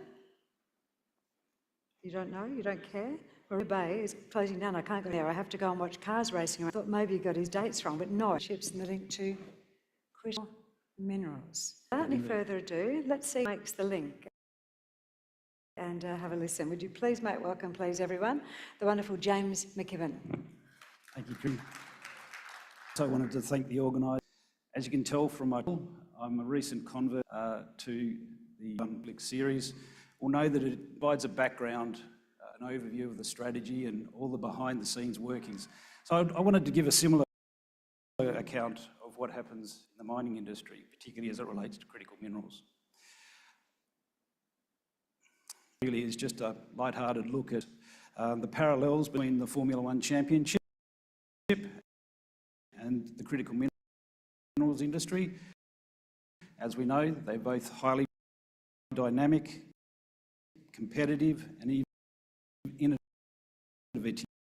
In the second part, I then propose to have a look at some of the things that SRKs continue to ask for in undertaking a due diligence or a technical review by both financiers, by independent experts, by potential takeover parties as well. So in the hope that this might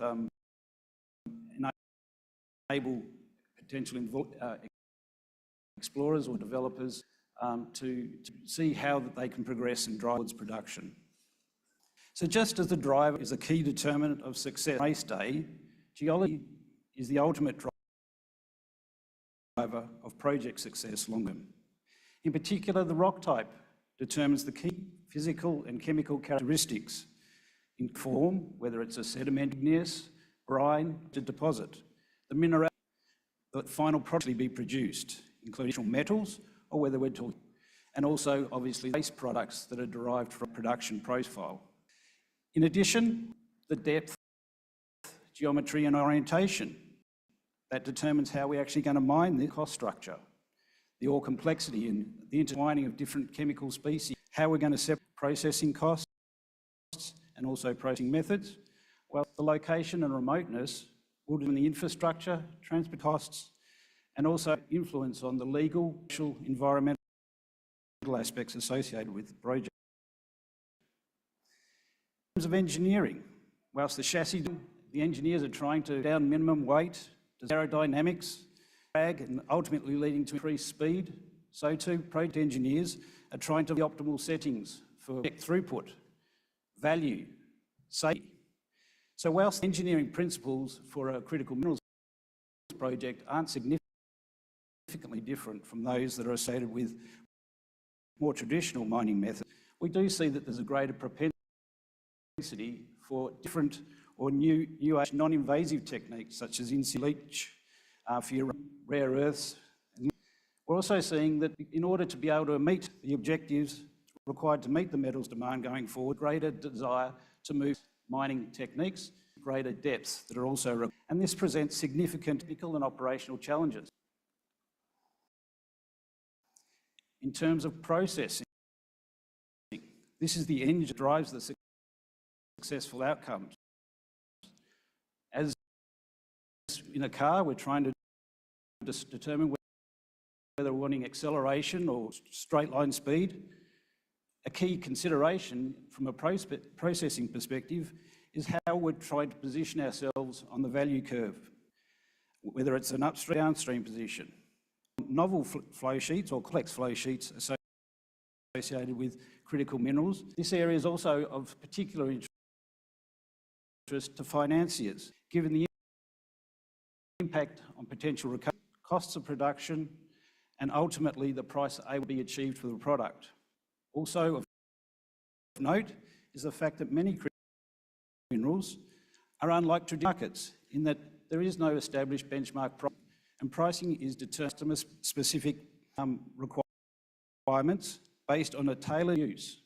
I'll comment on that a little bit further. In terms of the tyres, where the rubber really hits the road in terms of interactions between the project and the community, I've broken this up into four main categories. that being tailings, waste, and these are key to community and state engagements, and obviously area potential conflict by lithium byproducts, magnesium or calcium byproducts or waste. There's no well-known remediation process in place. Infrastructure, the remoteness and the market obviously has influences of such infrastructure. In terms of three main critical areas people are assessing, these being carbon emissions, land use changes, and any contamination. We've also seen recently the rise of calls for differential pricing, particularly in regards to nickel, around ESG type matters. And of course, there's then the services, in particular around water use and for the access to cheap power. And this also has implications for project-on-project risk assessment. Financing is the fuel that drives and lubricates the industry. Structuring of a financial outcome is important. It may represent a potential constraint to future development scenarios, so you have to get it right from the outset. As I mentioned a moment ago, funders are particularly interested in this aspect as well. They're trying to understand the risk-reward trade-off. They're also trying to understand how that is put together from the outset in light of a particularly poor track record of production, as well as their own internal ESG requirements from credit. Government are receptive to investments into critical minerals at the moment. And as such, there are several financial options that are available, which aren't particularly available to other traditional markets. And these would include measures under the Inflation Reduction Act and other green loans, bonds, tax breaks, and other incentives. But please remember that no financing agreements are ever binding until customer specifications have been met. In line, I'm going to skip up, is a key aspect both to the Formula One industry, as well as obviously critical minerals and the search for them.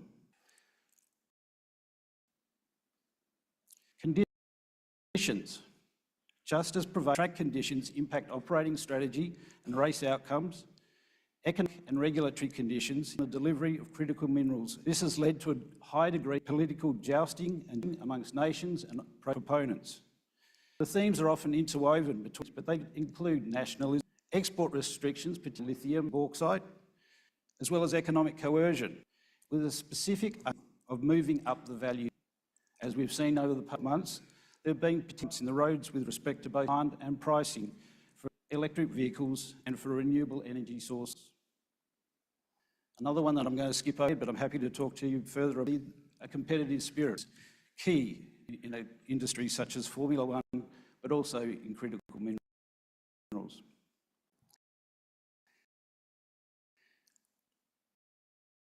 In terms of both industries, where there's lots of money, there's power, politics, innovation, and glitz. It means that there's plenty of actors and critics that are on the sidelines, commenting and providing input as to how projects should be developed. SRK is often in a unique position in this regard, in that we are often entitled to take under the hood, acting as in terms of due diligence or reviews. That we've been asked to look at. SRK is really well qualified in this regard, having completed over 30,000 projects over a 4-year time frame. We have over 7,000 technical consultants operating out of 40 offices and 20 countries and 6 continents. We cover the full mining and across a range. As we've heard from a number of speakers, there are 2 opposing themes. One is the overall permit approval process, which I think we all agree is taking far too long, at plus 15 years, and needs to be brought down if we are to meet the supply challenge for critical minerals going forward. To the counterpoint, as a reviewer of projects and the proponents timelines that have been put forward, we would often argue that these are very aggressive and they require a degree of skepticism and reality check in the West to be involved, as well as academia. We find that mining is really good at scale, but we're not particularly good at unlocking complex ore bodies, nor are we particularly good at social and environmental complexities, particularly those required in order to support the energy transition or to engage with stakeholders. From an Australian perspective, we are typically pretty good at hard rock type deposits, but we have, with limited exposure to other deposit styles such as clays and brines and other extraction techniques such as SASKF and in situ leach. We need new skill sets to hand. This goes to the competence of our consultants and those that are reviewing projects worldwide. In order to tackle this, we rely on our colleagues, or SASK relies on its colleagues outside of Australia, particularly those out of North and South America, Europe, to assist in some of the regards to these more, or to these we're seeing in Australia. Increasingly, we're all seeing a challenging and competitive market, with skills arising from the older generation, grey-haired, with a reluctance from the younger generations to take up the challenge. That's obviously having an impact on the critical minerals going forward and our ability to deliver. As I mentioned earlier, minerals markets are different to traditional restrictors. To look at but also the waste mid early. It's one akin to the industrial rather than towards the traditional classifications and work back through the mineral chain, through the ore reserves to the resource. There's too much on the grade versus fine value relation and less to the refined process also earlier. In particular, financiers wanted that there is a commercially proven opportunity which requires pre-qualification and pilot testing along the way. Staging of the risk assessment in order to demonstrate to financiers that this is a viable opportunity for them. They're also wanting to understand some of the mitigants to project overruns and ramp up issues. They're wanting to understand project on project risk, such as for nickel projects, such as coal providing energy to some of the nickel developers. As there's no standardised products, there's no rules of thumb. And strategic alignment is also a key, particularly in terms of offtake partners, investors and other supply chains. ESG is also another important risk assessment scrutinised by investors, financiers and regulators. It's important to ensure that ground practices don't contravene or publicly accept numerous standards. In fact, there's more than 90 ESG standards that apply to mining. We are seeing, however, improvement led by reputational risk, ESG ratings and financial in the form of withdrawal of investment, leading to change in the industry. The data supporting it can be accumulated as part of the action project or at minimal cost thereafter. However, do note that in general, once the project has reached a peak, we're moving from identification more to mitigation of risks. And that requires collaboration not only with scientists, but also with specialists in the space. In summary, the mineral space is highly competitive, dynamic environment, characterised by technical project and market risks. Some of the key focus areas that developers and explorers can work on is around investing in high-quality people, demonstrating a path for production by staging of risk and understanding here in Singapore. Thank you. That's great. I was trying to figure out how to show you. Have you seen Pierre Gasly's performance as a one driver with France? Have you seen him do the reaction thing yet? There's him doing a reaction against a NBA player in America. If you can get it up just for a bit of light entertainment later on, I think you'll enjoy it. But his reactions are so quick, and it bears, to what you were saying to us there in that talk. They are quick. They have to. On my stage now, we are putting some shit up here, which means we're having a panel. We talked about decarbonisation. Now I have the uranium crew, the yellow cake heads, joining us on set, and instructed today by a fairly sensitive human being. We've got Guy, partner at Tribeca, and Guy, I'll let you, including Murray Hall et al. Andrew Ferrier did say that he was. Now, weren't you having a nice little intimate fireside chat this time with us last year? You were. Just you and someone else in a pretend fireplace. Beautiful. This year you had some information. We've given you more. Welcome everyone, and let's hear what's happening with uranium.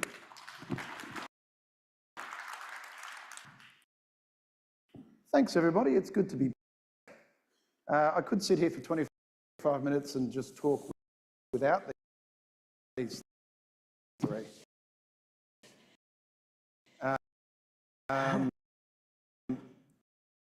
But I think we should probably get them up. So Murray, Stacey and Andrew, if you'd like to join me up here, it'd be wonderful. Thank you. For those of you who were here last year, obviously we ran some uranium panels and fireside chats.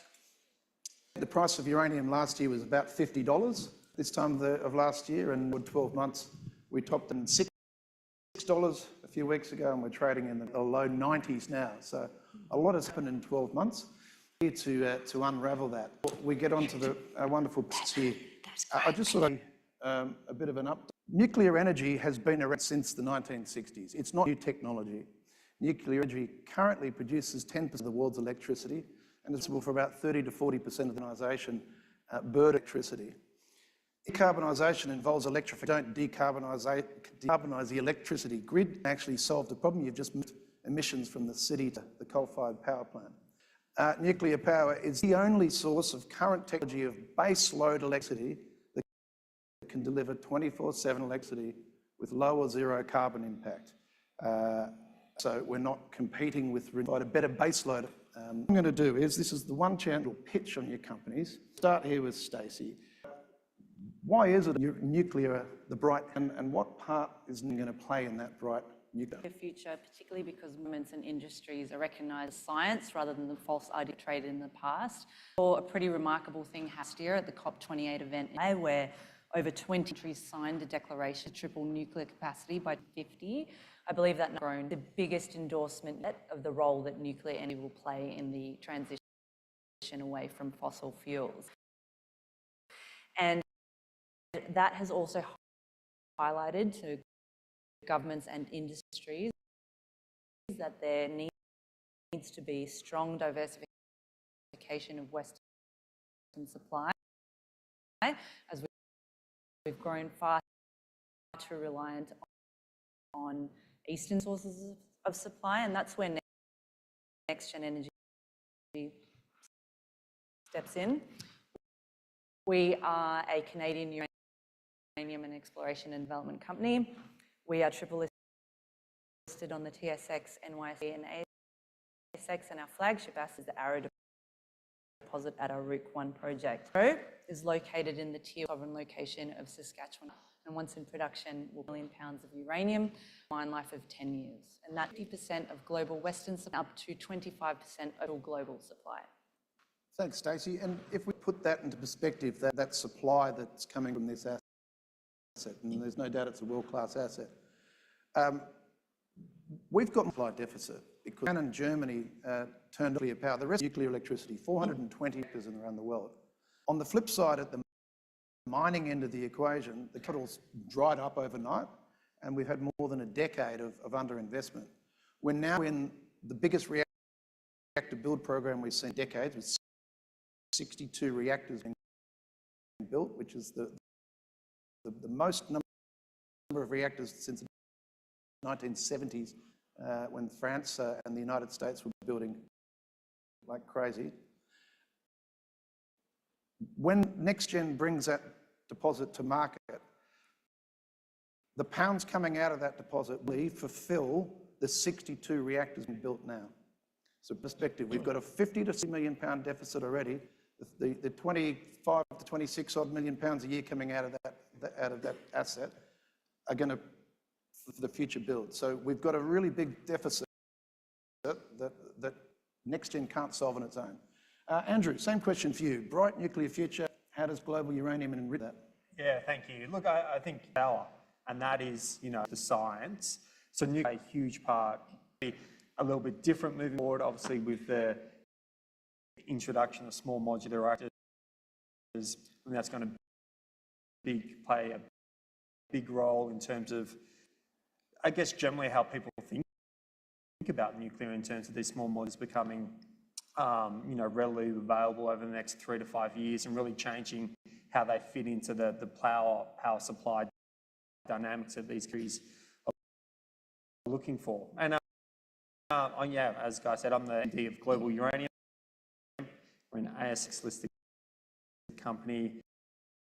Where we fit in really is we have development projects in the US, the next wave of development projects that's looking to fill that massive supply deficit that Guy spoke about.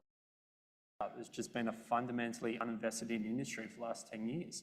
We've also invested into the enrichment space, which isn't discussed a lot, but it's really important to the nuclear fuel side. And we talk about yellow cake supply, uranium world, it just haven't been invested in over the last, for a very long period, and they've become very reliant on uranium. That's. And Simon. Last but not least, Guy. Last but not least. Saving the best for last, perhaps? Absolutely. We're got assets, Elevate Uranium got assets in Namibia and Australia for producing jurisdictions for uranium in the world.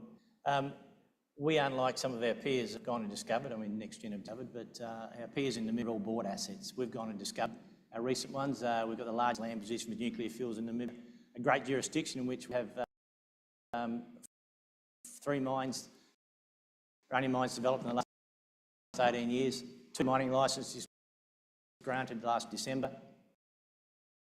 So a very active industry in Namibia, and we've got the largest land position, made 4 discoveries in 4 years. The first one of those discoveries was the Digbee project, 48 million pound. We announced last November about another update on the resource a couple of weeks. So we're a little bit behind years because we've gone and discovered. We've had our resources, but certainly the thing we do is shallow. We've come up with the initiation process, so that adds significant value. So we can reduce the mass to be leached to less than 5%. So that's akin to a base metal operation where you can transport that concentrate site for value add, or you can value add on site. So that's the optionality play that we have in Namibia, in particular, and it's a good asset for it to have both, shallow mineralisation in Namibia, exploration success, and our upgrade process. Okay, so I guess this is a chance for my little pitch. So we, Tribeca, have looked at this space on and off for a number of years. We delved into it about years ago. We launched the Tribeca New Opportunities Fund 6 years ago. As I said, the price is $20 in, it's moved to 650% net of fees since inception. And people said the price has got to 100, surely there's a wave of supply. What we find with uranium, it's, unlike other commodities where high prices have solved some supply, there's a very complex issue that go on with your projects. We're lucky enough to have 3 panellists here who all have asset jurisdictions. So we're just going to focus a little bit on jurisdiction because it's, again, it's falling off. It's something new. Canada, uranium jurisdiction, lots of potential high-grade uranium, but still the jurisdiction's not easy. Can you give us a little bit of elaboration on Canada and how that's... Yes, so Canada, obviously, it's a great sovereign location, stable political environment, stable regulatory framework with regards to lead tax and mining infrastructure, tier 1 processing and production capabilities. But when it comes to uranium, it has been over 20 years the project has done it. The permit process still needs a little efficiency, but we're working that as we go along. So yeah, it's tricky when it comes to permitting a uranium mine in Canada, but we are, the government is working to expedite that process. And governments and industries will need to work closely together to speed that up. And just so Murray doesn't get upset he's last again, we'll go to Murray. So Murray's got projects in Africa and in Australia. Again, two of the other uranium jurisdictions. Africa, not every country is equal, and the same to be said about Australia. Countries, and Namibia's and Botswana. Permitting, I mean, you talk about in Canada, just had 2 mining licenses in December. 3 uranium projects in the last 18 years, so 3 of it. It's the only country indicated uranium association, great conduit between explorers, producers and government. Access to the government minister. We have direct jurisdiction to be in, and you talk about like during the last sort of loose cycle, you know, what Athabasca Basin went into care and maintenance. They got very high grades, and you could argue they preserved their high grades, but the longest continuously running uranium mine in the world is a Rossing uranium mine. Yeah. Commissioned in 1976, right, in Namibia, 48 years of continuous operation. That's 2 generations of people familiar with uranium mining, less woke. I know you like that word, less woke over there, and certainly, you know, there's a history of uranium, so it's not a real obstacle for us. A lot of those mines are inside national parks. If you're in a national park in Australia or Canada, you're probably kicked out of the country. 75% of Namibia's revenue comes from inside national parks, so that's also not good for us. So it's a great journey, and the low grade to be able to develop and continuously operating for a long period. Then you just want to quickly touch on Australia as well. I mean, yeah, we do want to touch on Australia, but just very briefly. So I come from Western Australia, and unfortunately we've got a state government that's got their head in the sand and think that uranium's an evil thing. Probably, I think the Skyhawks wrote that movie, that song, the horror movie back in the, when you were a young guy, you know, it was all about the 6 o'clock news. It's a horror movie, and I think it's uranium's badly publicised, nuclear's badly publicised. They jump on any negativity, and that's what they've done. So they've scared a lot of Aussies. They're all woke now. You know, we're Northern Territory. We're looking, we want to give you some grants to do some drilling too, and the Northern Territory is a good one to be. And Andrew, United States of America, about the Department of Energy being thrown hand over fist. The United States government seems that the market should solve the mining issue. That helpful around, you know, not in my backyard. Just talk briefly about the United States as a jurisdiction, given they want such a big nuclear power again. Yeah, absolutely. So again, you shouldn't generalize about the states. The United States is obviously a big country. The projects we have are in Colorado and Utah, and we've had a lot of success.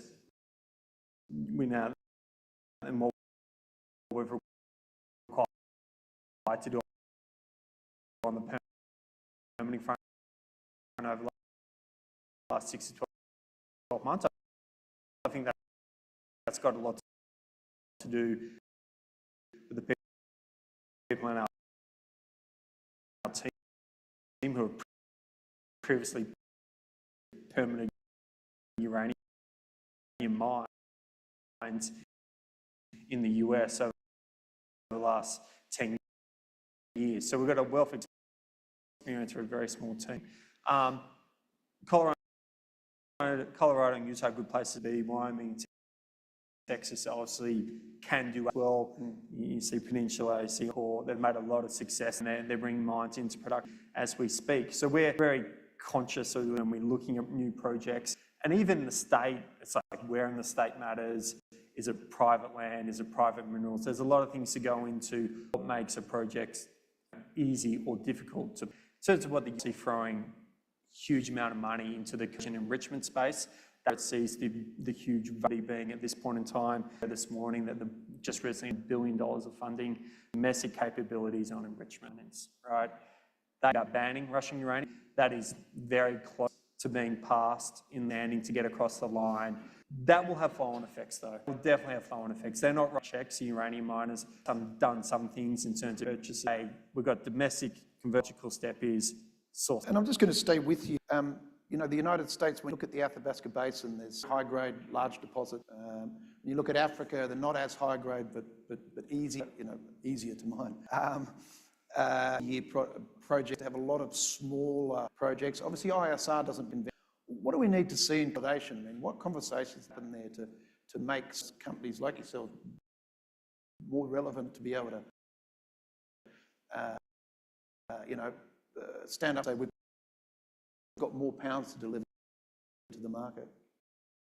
Yeah, for sure. I think, look, if you think about the US, it's still got more nuclear reactors than any other country. It's 20% of their power. That's the biggest economy in the world. 20% is a big number. They need around 50 million pounds of uranium every year, right? That's a lot of ISR projects, right?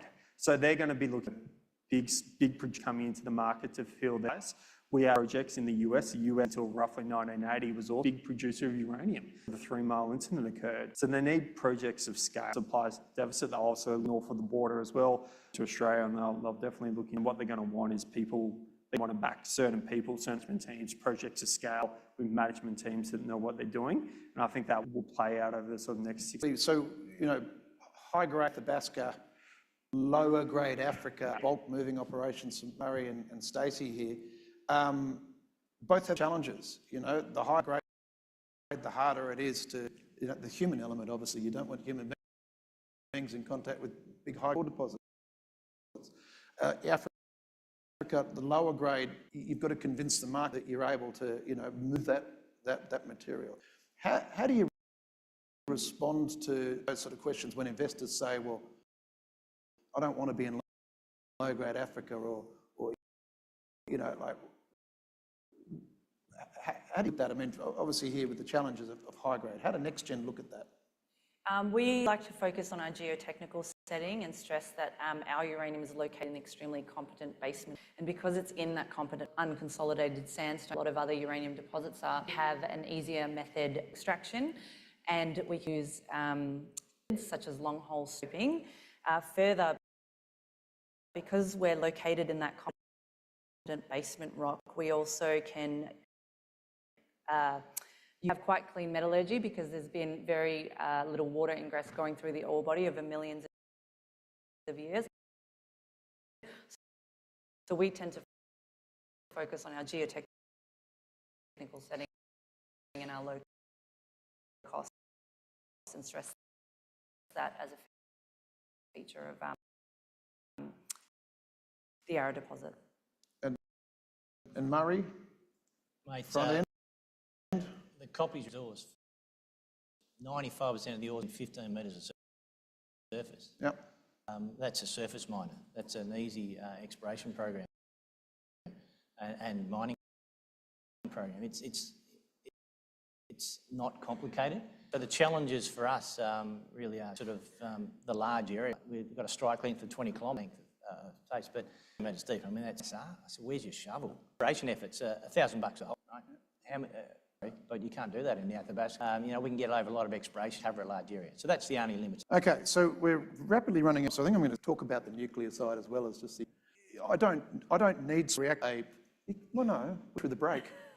Look at it, you don't want a coffee or tea, do you? I don't need small modular advanced nuclear in my models to see a deficit out to 2030. However, there's becoming more conversation. We'll start with Canada. I mean, OPG are starting to build a BWRX 300 on an existing nuclear site, of course, which gives them a lot more latitude.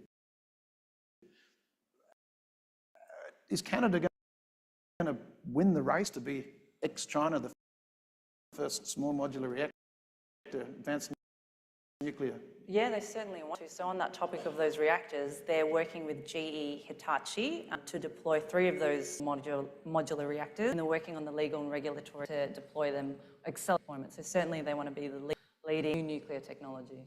Fuel cycle, you've talked about that innovation to change those fuel cycle and Yeah, I think they're fundamental. Start talking about small modular reactors. So in enrichment, done through centrifuge, it enriches the fire after about 3 to 5, and that's what goes into conventional nuclear power plants that most people are aware of. It produces obviously power and electricity. Small modular reactors, in most of the examples, require enriched uranium material, so that 19% level. That also requires a lot more enrichment. So there's, you know, we've invested in an enrichment company called Uranium, which has a chemical enrichment technology. It's being developed in Australia as we speak. It's fascinating in terms of how it could be applied and plugged in potentially around the existing enrichment plant, help it, you know, and that's going to play out. There's going to have to be a lot of money spent. Is it going to be, or is it going to be miners that bring small modular reactors or micro reactors to market first? Who's going to win that race? Will BHP put a micro reactor in, or is NVIDIA going to solve their electricity problem? From what I heard earlier, I don't think they're worried about worried about energy. So it's going to have to be the mining industry or the nuclear industry that bring it forward. It's not going to be the AI pushing forward. That's one of the lesser worries that they've got. If I heard that conversation correct, so yeah, I think it's going to have to be the industry looking ahead. And on the basis that we're all here next year, and I know you guys hate being put on the spot price, next 12 months, where does it top out? It's been from, I'm on the record of saying $100 a pound. I just want to, can I go to 150? Ask me why it's not 150. Oh, that was you, wasn't it? Yeah, look, I'm 150. 150? Yep. Okay, Stacey? I agree with 75. All right, there we go. It looks like it's onwards, upwards, but we're all invested in the sector, so don't necessarily take our word for it. Thank you very much for being here today, this year. And I think it's great. I think there's almost a dozen uranium companies here this conference, and a lot of them are next door. So please go and make yourself known to them and ask them any questions, because they've